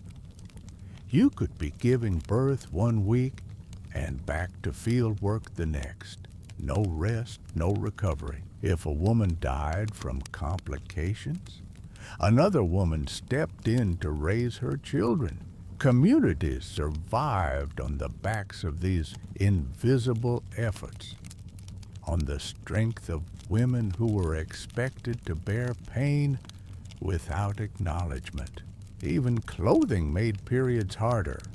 Most women wore layers of linen, wool and rough fabric, not exactly breathable or easy to clean. Stains were inevitable, and shame followed quickly. If someone saw evidence of your cycle, it could lead to gossip, ridicule, or worse. So you learned how to move, how to sit, how to hide. You became an expert in invisibility. There were no pamphlets, no health classes, no community clinics. There were no hotlines to call, no blogs to read. You had your mother, if she was kind, or a neighbor, if she was willing. That was it. And if no one helped, you figured it out yourself, somehow.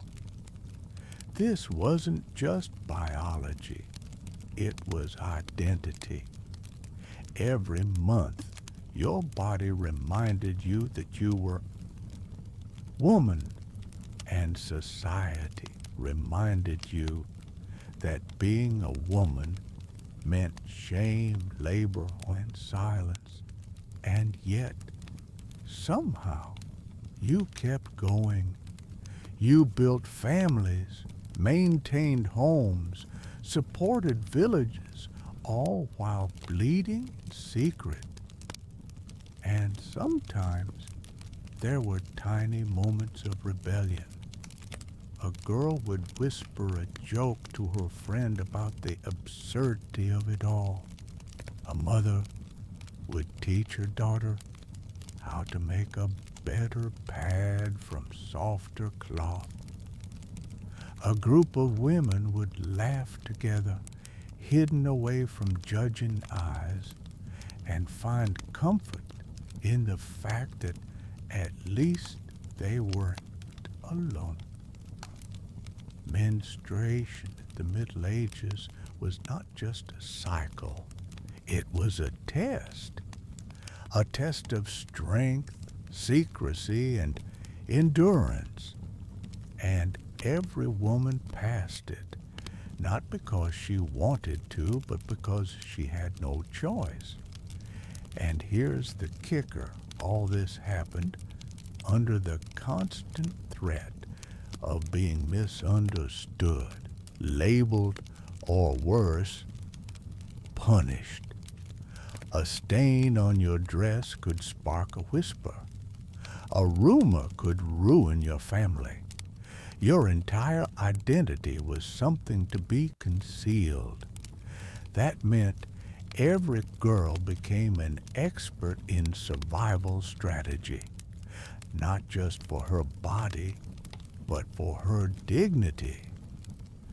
They weren't allowed to talk openly, but they found a way to communicate. They weren't given safe spaces, so they created their own, and they didn't have support systems, so they became one another's safety net. It's easy to overlook these women because history rarely wrote about them, but make no mistake, they held everything together. So next time someone calls a woman weak, remember this. Medieval women lived through pain, shame, labor, and fear, often in silence, and still managed to raise generations, feed villages, carry traditions, and nurture the human race forward. If that's not strength, what is? In the next part, we'll take a detour into what beauty meant in the Middle Ages and how it was often just another tool to control women. From lead-based makeup to hairline plucking, the standards were as cruel as they were absurd. stay tuned. Things are about to get even weirder. Let's talk about beauty, not the kind with filters and lighting, but the kind where removing your eyebrows and having a 5 head made you the hottest woman in the village. In medieval Europe, beauty wasn't about health or self-expression. It was about obedience, specifically obedience to male fantasies, religious symbolism, and rigid social rules.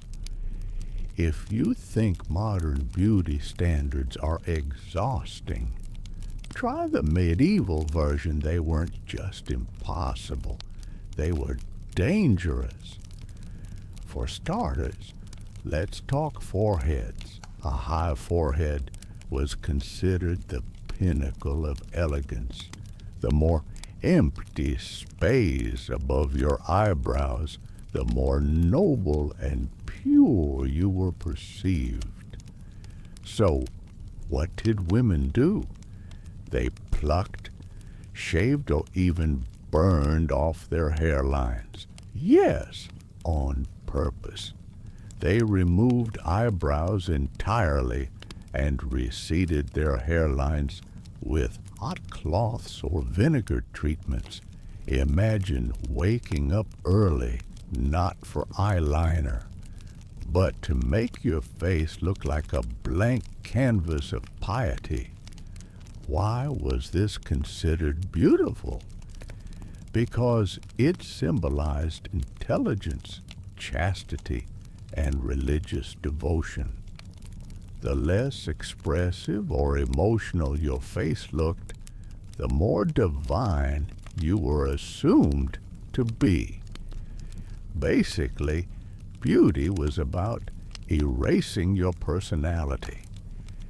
Now, let's add cosmetics.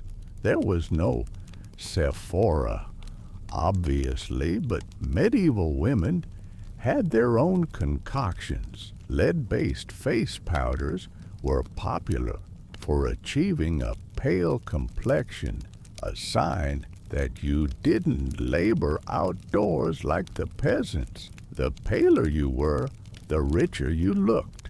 So they powdered their faces with crushed pearls, white lead, or chalk. And guess what? Lead poisoning was a real thing. Some women literally died for their look. Talk about suffering for beauty. Blush and lip color achieved through crushed berries, red ochre, or even animal blood. And teeth, they didn't need to be straight or white. In fact, you were expected to keep your mouth shut, metaphorically and literally. Smiling too much was considered flirtatious, even vulgar. The ideal woman wasn't vibrant, she was mute, pale, and distant. And then there was the body. Thin wasn't the goal. Being plump was in vogue because it signified wealth and fertility. But there was a catch. You had to be soft and curvy, but still delicate. No visible muscle, no tan, and definitely no sign you did physical work. Basically, the only acceptable body was one that didn't exist in real life unless you were fed grapes in a castle all day. Hair had its own rules. Long, golden hair was considered ideal, especially if you were young and unmarried. But once you got married, you were expected to hide it. Married women covered their heads with wimples, veils, or heavy cloth wraps. Showing hair after marriage was considered indecent a threat to male morality. And the church was very vocal about this because apparently a strand of visible hair could corrupt an entire congregation. Of course, not everyone followed these trends. Most peasant women had no time or money for these beauty rituals. They were too busy staying alive. But the ideals still trickled down. Even if you couldn't afford pearl powder, you knew pale skin was the goal. Even if you didn't wear a silk veil, you understood that uncovered hair was shameful. These beauty rules weren't about choice. They were about pressure, control, and visibility. Because beauty wasn't personal, it was public. Your appearance was constantly judged by neighbors, clergy, suitors, and strangers. A woman's worth was tightly tied to how well she conformed to these absurd standards, and falling short could affect your marriage prospects, your reputation, even your safety. In the next part, we'll leave the mirror behind and head into the streets, because being beautiful wasn't enough. You also had to behave. We're talking etiquette, silence, posture, and knowing your place at the table or not having one at all. Let's say you were lucky enough to pass the beauty test. Your skin was pale, your hair hidden, your eyebrows non-existent. Great. Now came the harder part, acting like a lady. In medieval society, women weren't just expected to look pure. They had to perform purity at all times. That meant moving slowly, speaking softly, and never, ever drawing attention to themselves.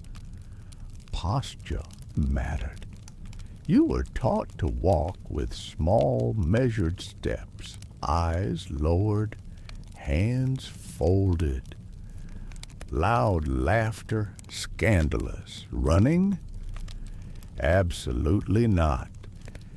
You needed to glide, not bounce. Your body language had to say, I'm obedient, modest, and available for marriage, but only if you ask my father first. Dining was another performance. If you were invited to a meal with others, usually as decoration for the men, there were dozens of unspoken rules. Don't eat too fast. Don't reach. Don't talk with food in your mouth. Don't talk too much at all. Laugh politely, never snort. And heaven forbid you mention anything about your period, your opinions, or your hunger. Real ladies weren't hungry, they nibbled. Nibbling was feminine. And when it came to religion, piety was expected. You prayed daily, went to church, and participated in rituals, but not too loudly, and never in ways that drew attention. Women who expressed too much devotion might be labeled as hysterical or heretical. Too little, and they were sinners. It was a razor-thin line between saint and witch. You weren't allowed to read most religious texts yourself that was for priests. Your spiritual life was intermediated through men, but you were expected to memorize prayers, behave with humility, and confess regularly, mostly for things that weren't even your fault, like having impure thoughts or being proud of your embroidery. And let's not forget male supervision. As a girl, your father watched you, then your husband, then your sons. Women were rarely alone, and when they were, it was considered suspicious. Privacy was a luxury, and solitude could be seen as defiance. So, even in your own home, you performed. You performed obedience, silence, devotion, modesty, and fragility. Every movement, every breath, every blink was part of an act, one that society demanded and rarely applauded. And still, women managed to form friendships, dream dreams, and raise the next generation in the spaces between those performances. Every morning was a rehearsal. You woke up knowing your worth could be recalculated by how neatly you tied your veil or how gently you poured wine. You were taught to avoid confrontation, not because it was polite, but because your opinion could brand you as difficult or worse, dangerous. Disagreeing with a man in public, that could cost you everything from your marriage prospects to your safety. Even storytelling was regulated. Men could recite epics and legends in the square. Women, they were expected to stay quiet or only share harmless tales around the fire. But even there, women passed down wisdom, often coded inside folk tales. They wove advice and warnings into their stories, not just for entertainment, but as tools for survival. And if you broke the rules, if you talked too loudly, laughed too freely, or dared to challenge someone, especially a man, the consequences could be swift and brutal. You could be shamed, isolated, punished. Your family's honor could be questioned. Your own body, your movements, your voice all monitored, all controlled. So the next time someone says women had it easier back then, remember this. Medieval women didn't just battle hunger or disease. They battled silence, invisibility, and impossible expectations. And somehow, they still built lives, held communities together, and made space for love, laughter, and hope. And yet, for all the rules and regulations, some women still found ways to express themselves. A quiet smell in defiance, a whispered song while washing laundry, a bold pattern embroidered into a cloak. These were their rebellions, silent, subtle, but deeply powerful. They found comfort in sisterhood, in mutual glances exchanged over bread ovens or washing basins. They passed down secret techniques for embroidery that hid personal messages in the threads.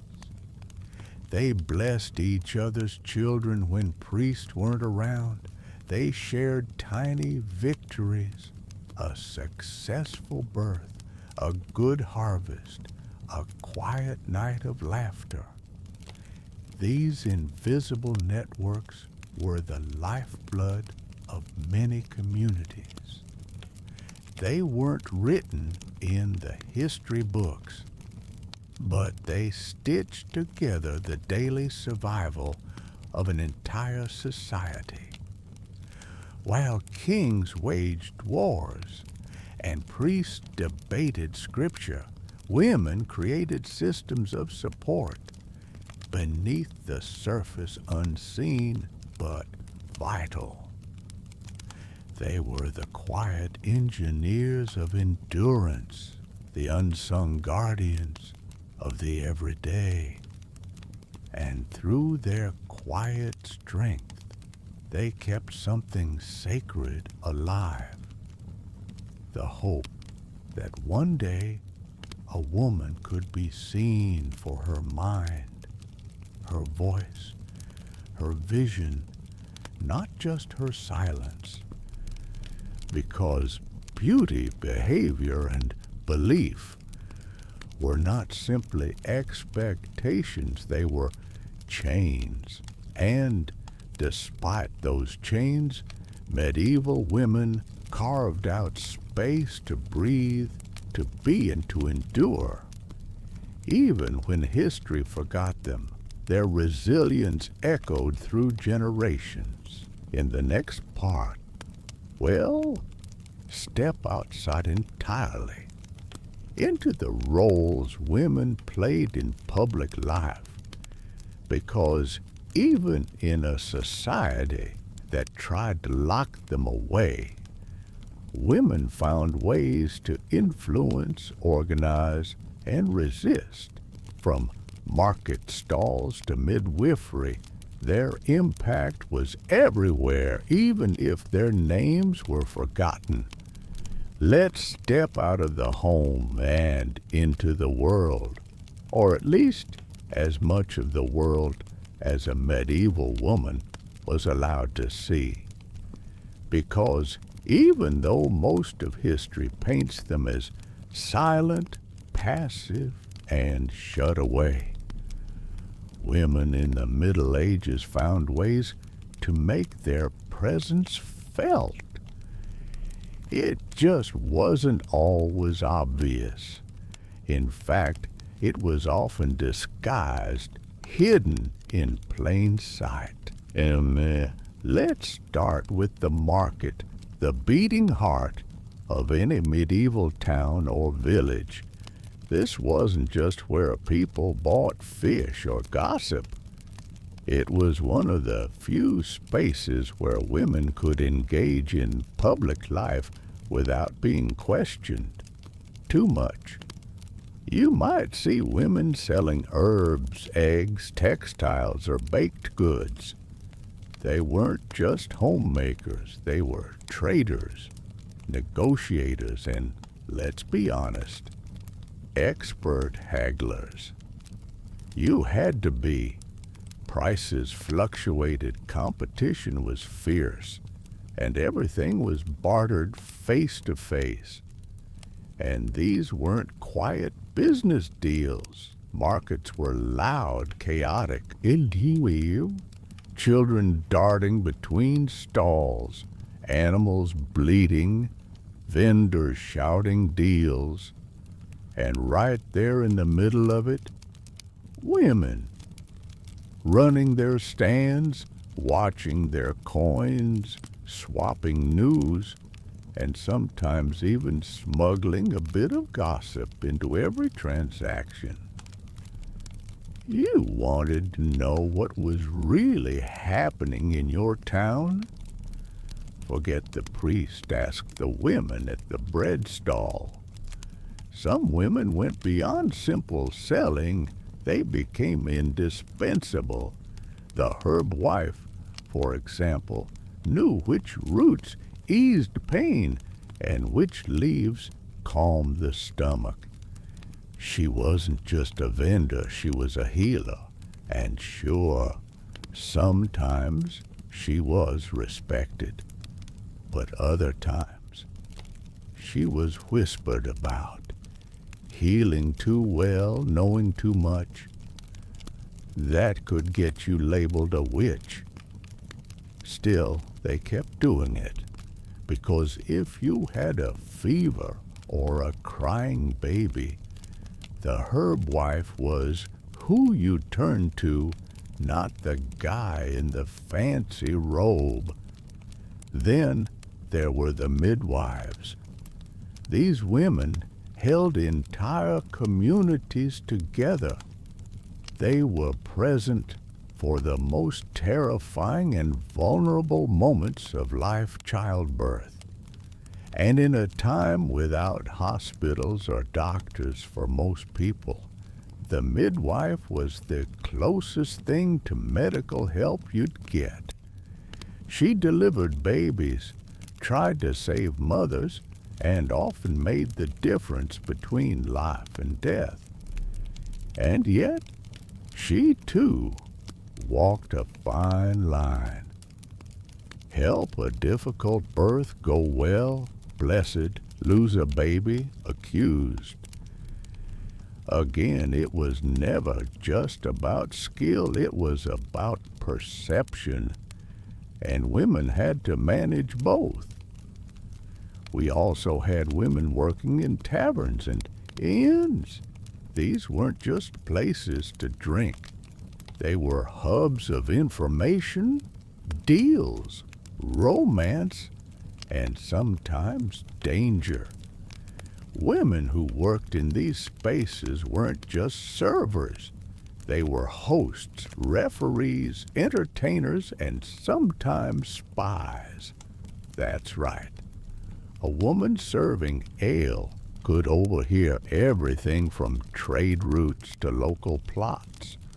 Some knew more about politics than the mayor, they just couldn't say it out loud. And then there were guilds. Yes, men dominated them, but in certain trades, women were active participants. Textiles, brewing, and even bookbinding saw women working alongside men, sometimes as apprentices, sometimes as wives, helping in family businesses, and sometimes guest on their own. They rarely got full credit, but their hands were there, crafting, sewing, stitching the fabric of the economy. Public religious life also offered some space. Nuns were a notable exception to the rule of silence. Some nuns wrote books, managed property, and ran hospitals.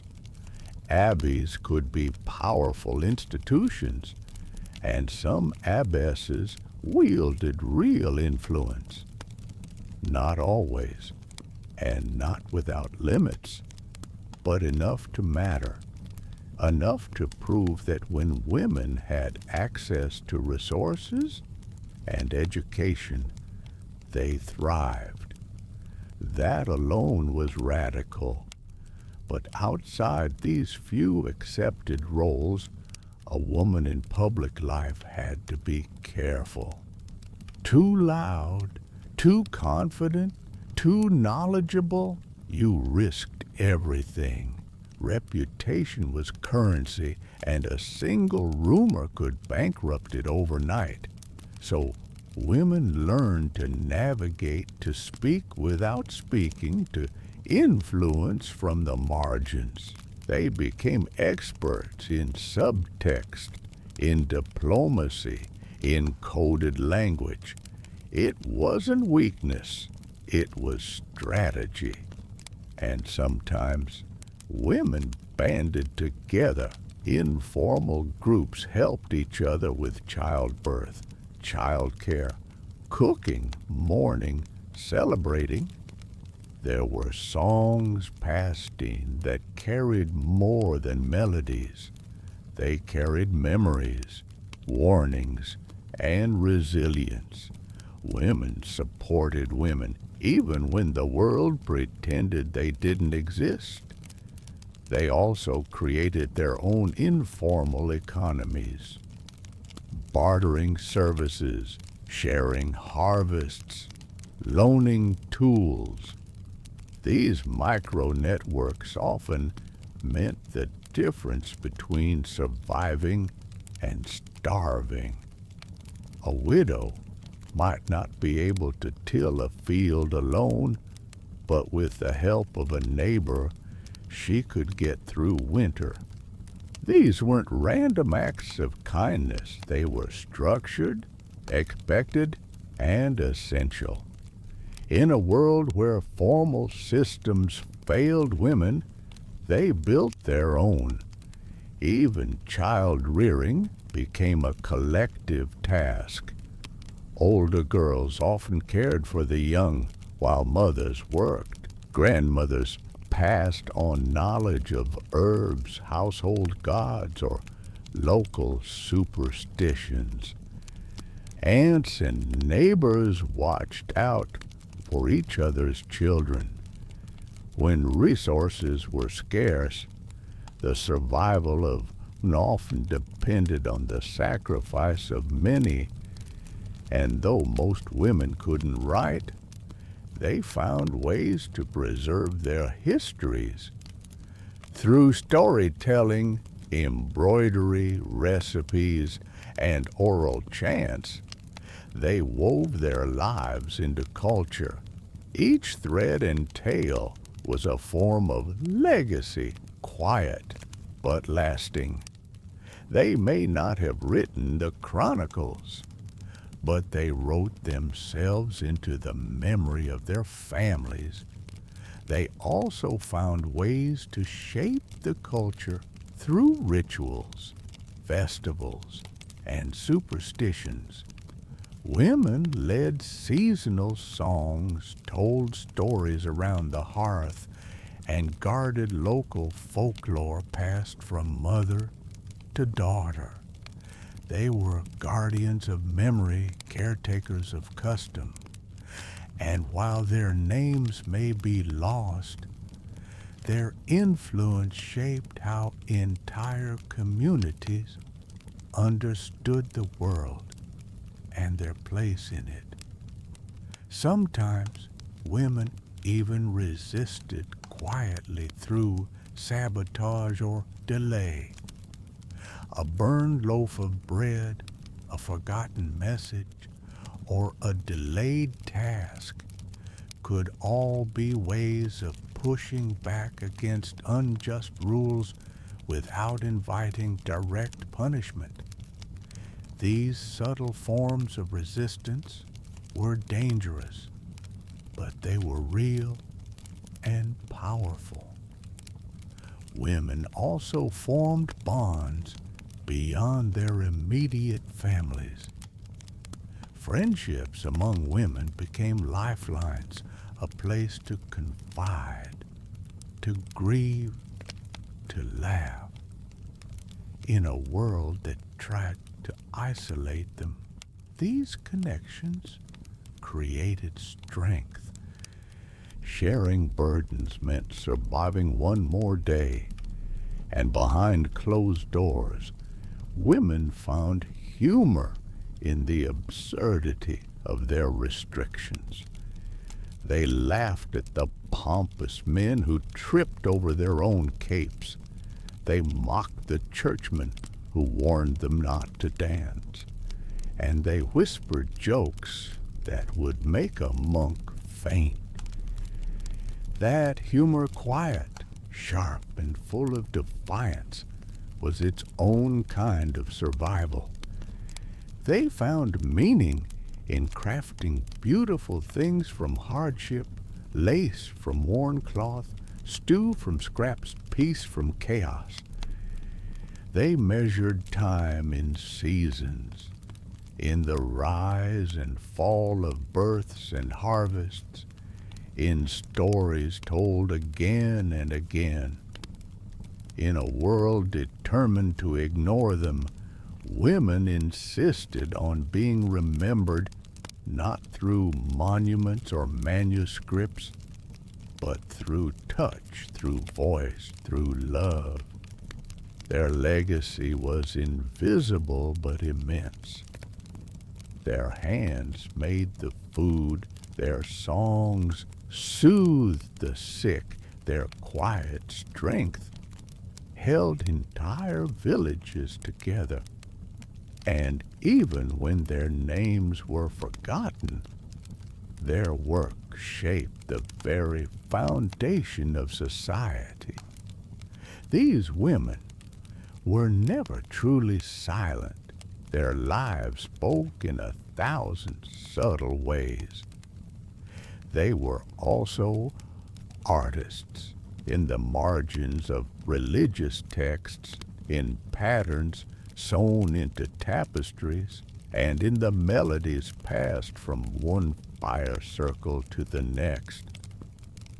Women told their stories with whatever tools they had. Even if they never signed their names, they created a culture that lasted. Their work was delicate, but their impact was not. They knew that permanence wasn't always stone. It could also be rhythm, repetition, and ritual. And finally, they carried hope. Hope that their daughters might live freer, speak louder, and dream bigger. That even if their own lives were marked by constraint, they had planted seeds for change.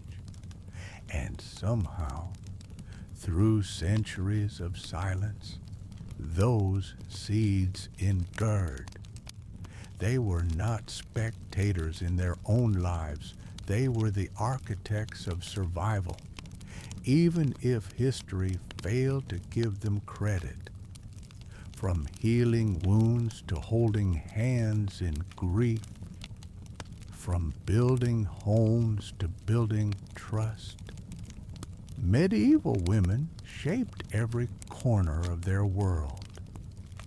Their impact wasn't just domestic. It was cultural, spiritual, and communal, and perhaps most importantly, they endured against all odds, against the silence of the record keepers, and against the weight of their time. Medieval women endured with grit, resilience, and grace. Their footsteps may have been erased from the roads they walked, but their stories still echo in the corners of every village, in the songs of every grandmother, and in the strength of every woman who came after. Through the forgotten chapters and erased names, they found ways to pass forward the essence of who they were. Their stories didn't need parchment to survive. They lived on in whispered wisdom, warm bread, stitched cloth, and silent, stubborn defiance. They were not merely a footnote in history. They were the unwritten heart of it. In the next part, we'll explore the laws, how they worked, how they didn't, and how women tried to survive within a system that was rarely built for them. Because surviving the Middle Ages wasn't just about hard work. It was about knowing when to stay silent and when to speak. In medieval Europe, if you were a woman, the law was less of a safety net and more of a tightrope, fragile, unstable, and rarely in your favor. Justice wasn't blind. She just happened to be squinting really hard in the direction of wealthy men. Let's get one thing straight. Medieval laws weren't designed to protect women. They were designed to control them. And if you were poor, unmarried, or loud, the law probably didn't even acknowledge your existence at all. Let's start with ownership. Most women couldn't own property. If you were unmarried, your father controlled your assets. If you were married, your husband had total legal authority over your possessions, income, and even your body. And if you became a widow, sure, you might gain some rights, but only if no one else, usually a male relative, claimed them first. Being a widow was like being granted temporary autonomy, but always with a clock ticking in the background. Marriage wasn't just a social contract, it was a legal one, and not in your favor. Once married, you were legally fused to your husband. In many cases, your legal identity ceased to exist. You became his wife, a title that meant more about submission than partnership. Want to bring charges against an abusive spouse? Good luck. Marital rape wasn't even a concept. Domestic violence was often considered a private matter, one that didn't require legal intervention unless the woman died. Even then, the husband might get off with a fine. Even in towns with courts or councils, women's voices were often dismissed. A woman's testimony was sometimes considered half the value of a man's or inadmissible altogether, unless corroborated. The idea wasn't just that women were unreliable, it was that they were emotional, irrational, too easily swayed. If you were wronged and took your case to court, be prepared for the judge to ask more about your character than the crime committed against you. That's not to say women never fought back. Some found creative ways to work within the system. Take the concept of the femme sole, a legal loophole in some towns that allowed unmarried or widowed women to conduct business independently. They could own shops, sign contracts, and sue in court. But this was rare and often temporary. Once a woman married, poof back to legal invisibility. And let's not forget about crimes like theft or adultery. If a man stole a pig, he might be fined. If a woman did, she could be whipped or banished. Adultery? A man might get a slap on the wrist. A woman might be shaved, branded, or paraded through town in shame. The double standards weren't subtle. They were baked into the fabric of law. In some places, local customs allowed for community justice. Think of this as the medieval version of neighborhood watch with pitchforks. Public shaming, ducking stools, and scolds bridles were all tools used to punish women who stepped out of line. These weren't just punishments, they were performances. They were designed to scare other women into silence. Religious courts were no better. The church wielded immense power, and women often bore the brunt of its wrath. Confession could be a trap. Speak too openly, and you might be accused of heresy. Show too much knowledge about healing, and you might be branded a witch. Monasteries and convents offered some protection, but only if you were willing to give up family, freedom, and often food. Discipline was harsh, and obedience was everything. Still, some women became legal legends, usually because they defied the odds. There were women who represented themselves in court, who managed estates, who petitioned kings, and who negotiated treaties. Their stories are rare, but they exist, and they show that while the law wasn't made for women, it could sometimes be bent by them. Contracts were another battlefield.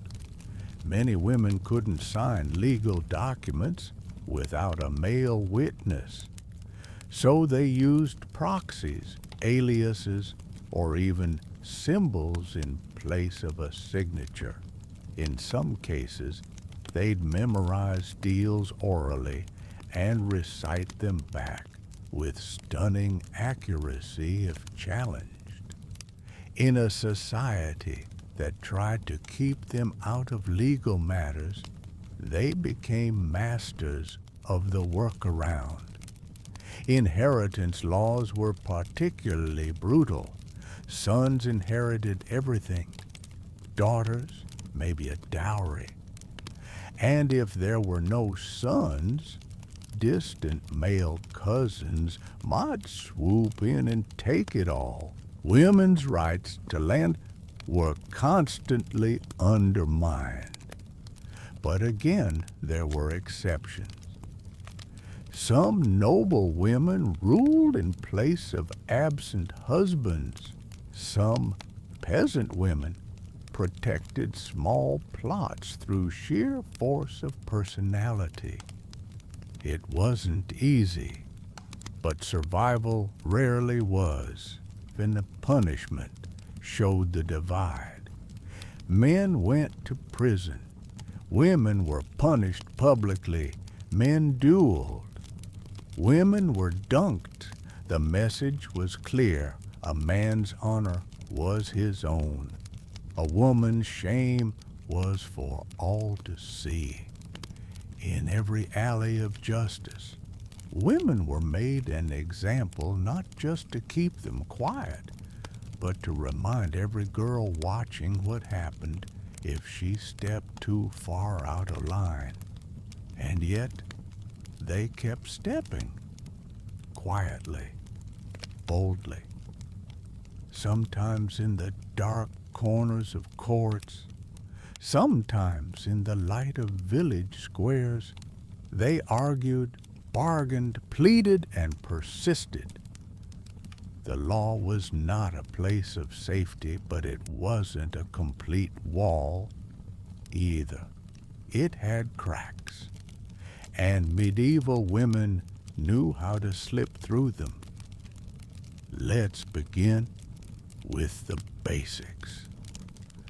Most women's work was invisible, underpaid, or not paid at all. In a medieval village, a woman might wake up before dawn to stoke a fire, knead bread, feed chickens, milk goats, spin wool, fetch water, and tend to children, all before breakfast. And none of that would be considered real work by the men who ran the guilds and wrote the laws. But it was real, and it was essential. Women were the engine that kept daily life running. They brewed the ale, wove the cloth, salted the fish, and made the soap. They sold produce in markets, cleaned inns, tended gardens, and cared for the sick. They worked at every level of society, from noble ladies managing large households to peasant girls herding geese. In many trades, women formed the backbone of production. Textile work was one of the few professions where women could be seen as skilled laborers. Spinning, dyeing, weaving, these were arts passed down from mother to daughter. In cities like Bruges or Florence, women worked in cloth, sometimes even organizing cooperatives. But even then, their wages were lower than men's, and their roles limited. But work wasn't just about cloth and cooking. Some women were blacksmiths, farriers, or even butchers, especially in rural areas where necessity outweighed tradition. And in towns, widows often took over their husbands' trades. A shoemaker's widow might run his shop for years after his death. She wasn't just surviving, she was running a business, even if society tried to pretend otherwise. Brewing was another space where women dominated. Alewives were everywhere. Brewing was considered a domestic duty at first, but as ale became essential to daily life, because water wasn't always safe, it turned into public business. Some women gained recognition, even wealth, by selling their brews. Of course, once men realized how profitable it was, the guilds pushed women out. Sound familiar? Midwifery and healing were also work deeply skilled and deeply undervalued. Midwives weren't just delivering babies. They were caring for women's bodies in a time when no one else would. They used herbs, prayers, and experience passed down through generations, and for this knowledge they were respected until they weren't. When fear took over, midwives were often the first to be accused of witchcraft. And what about education? A rare luxury for most women, but it did exist. Convents sometimes taught girls to read and write, especially those from noble families. Some nuns copied manuscripts, created art, and even wrote texts. Hildegard of Bingen, anyone? But for most women, knowledge was shared orally: stories, songs, remedies, recipes. This was a different kind of education, but no less vital. Labor shaped women's identities. It built skills. It created community. And it offered moments of autonomy. And even if the records barely mention them, the evidence is everywhere: in tools worn down by female hands, in markets kept alive by female voices, in tapestries threaded with female stories. They weren't just working, they were building the foundation of medieval life. They did all this while carrying children, grieving losses, nursing the sick, and aging without recognition. And still the world turned because they kept going, quietly, constantly, and with astonishing strength.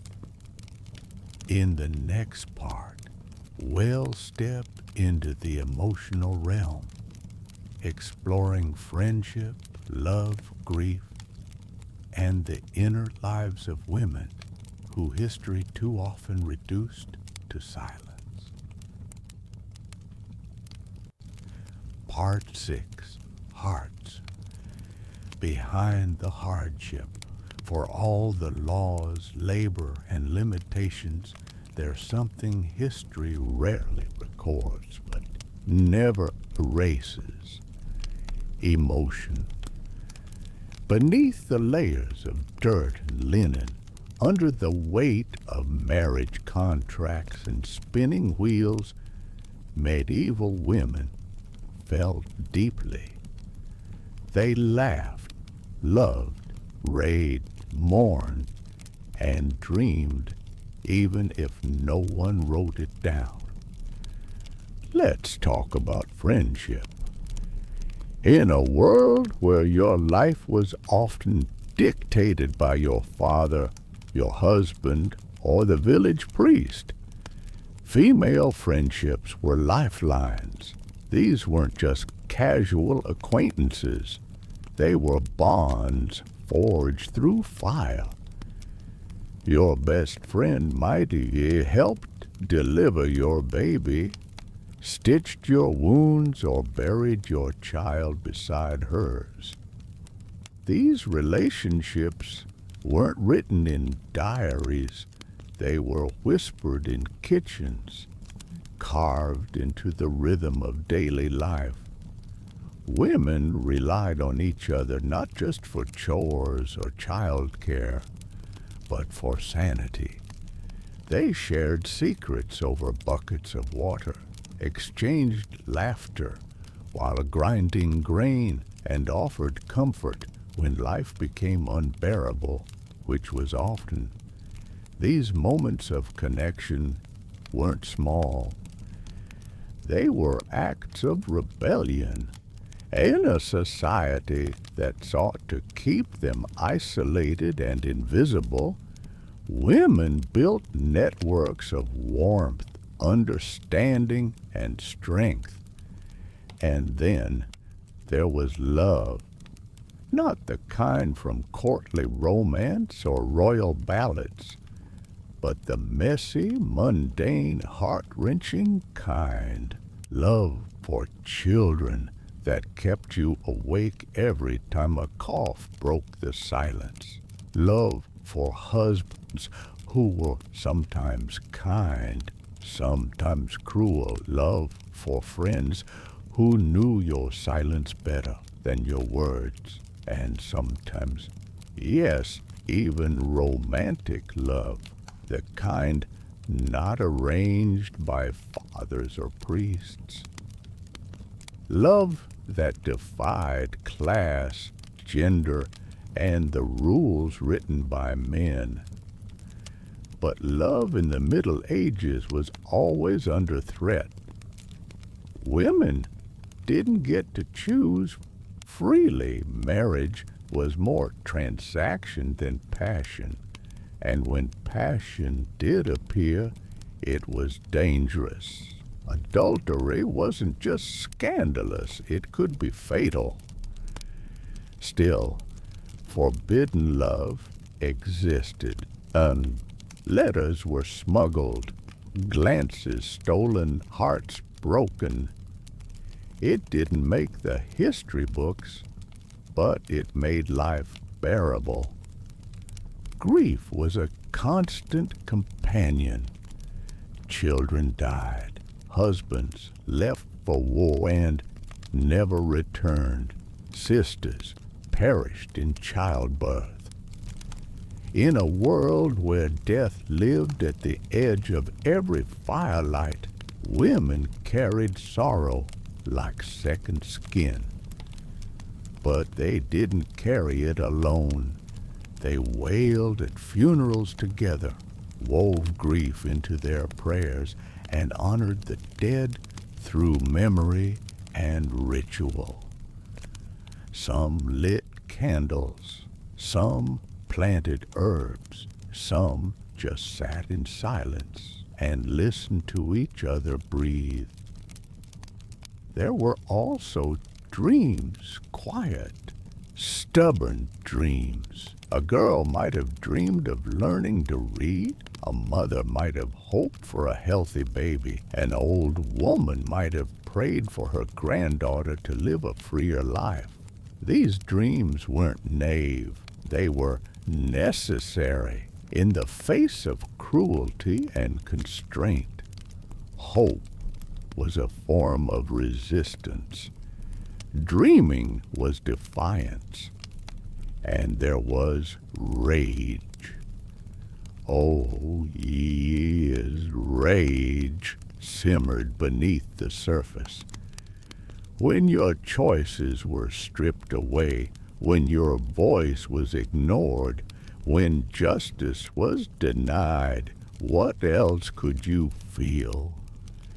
Some women expressed it in stories, spinning tales where clever girls outwitted cruel kings. Others channeled it through their work, sewing symbols of rebellion into tapestries, or baking resistance into bread.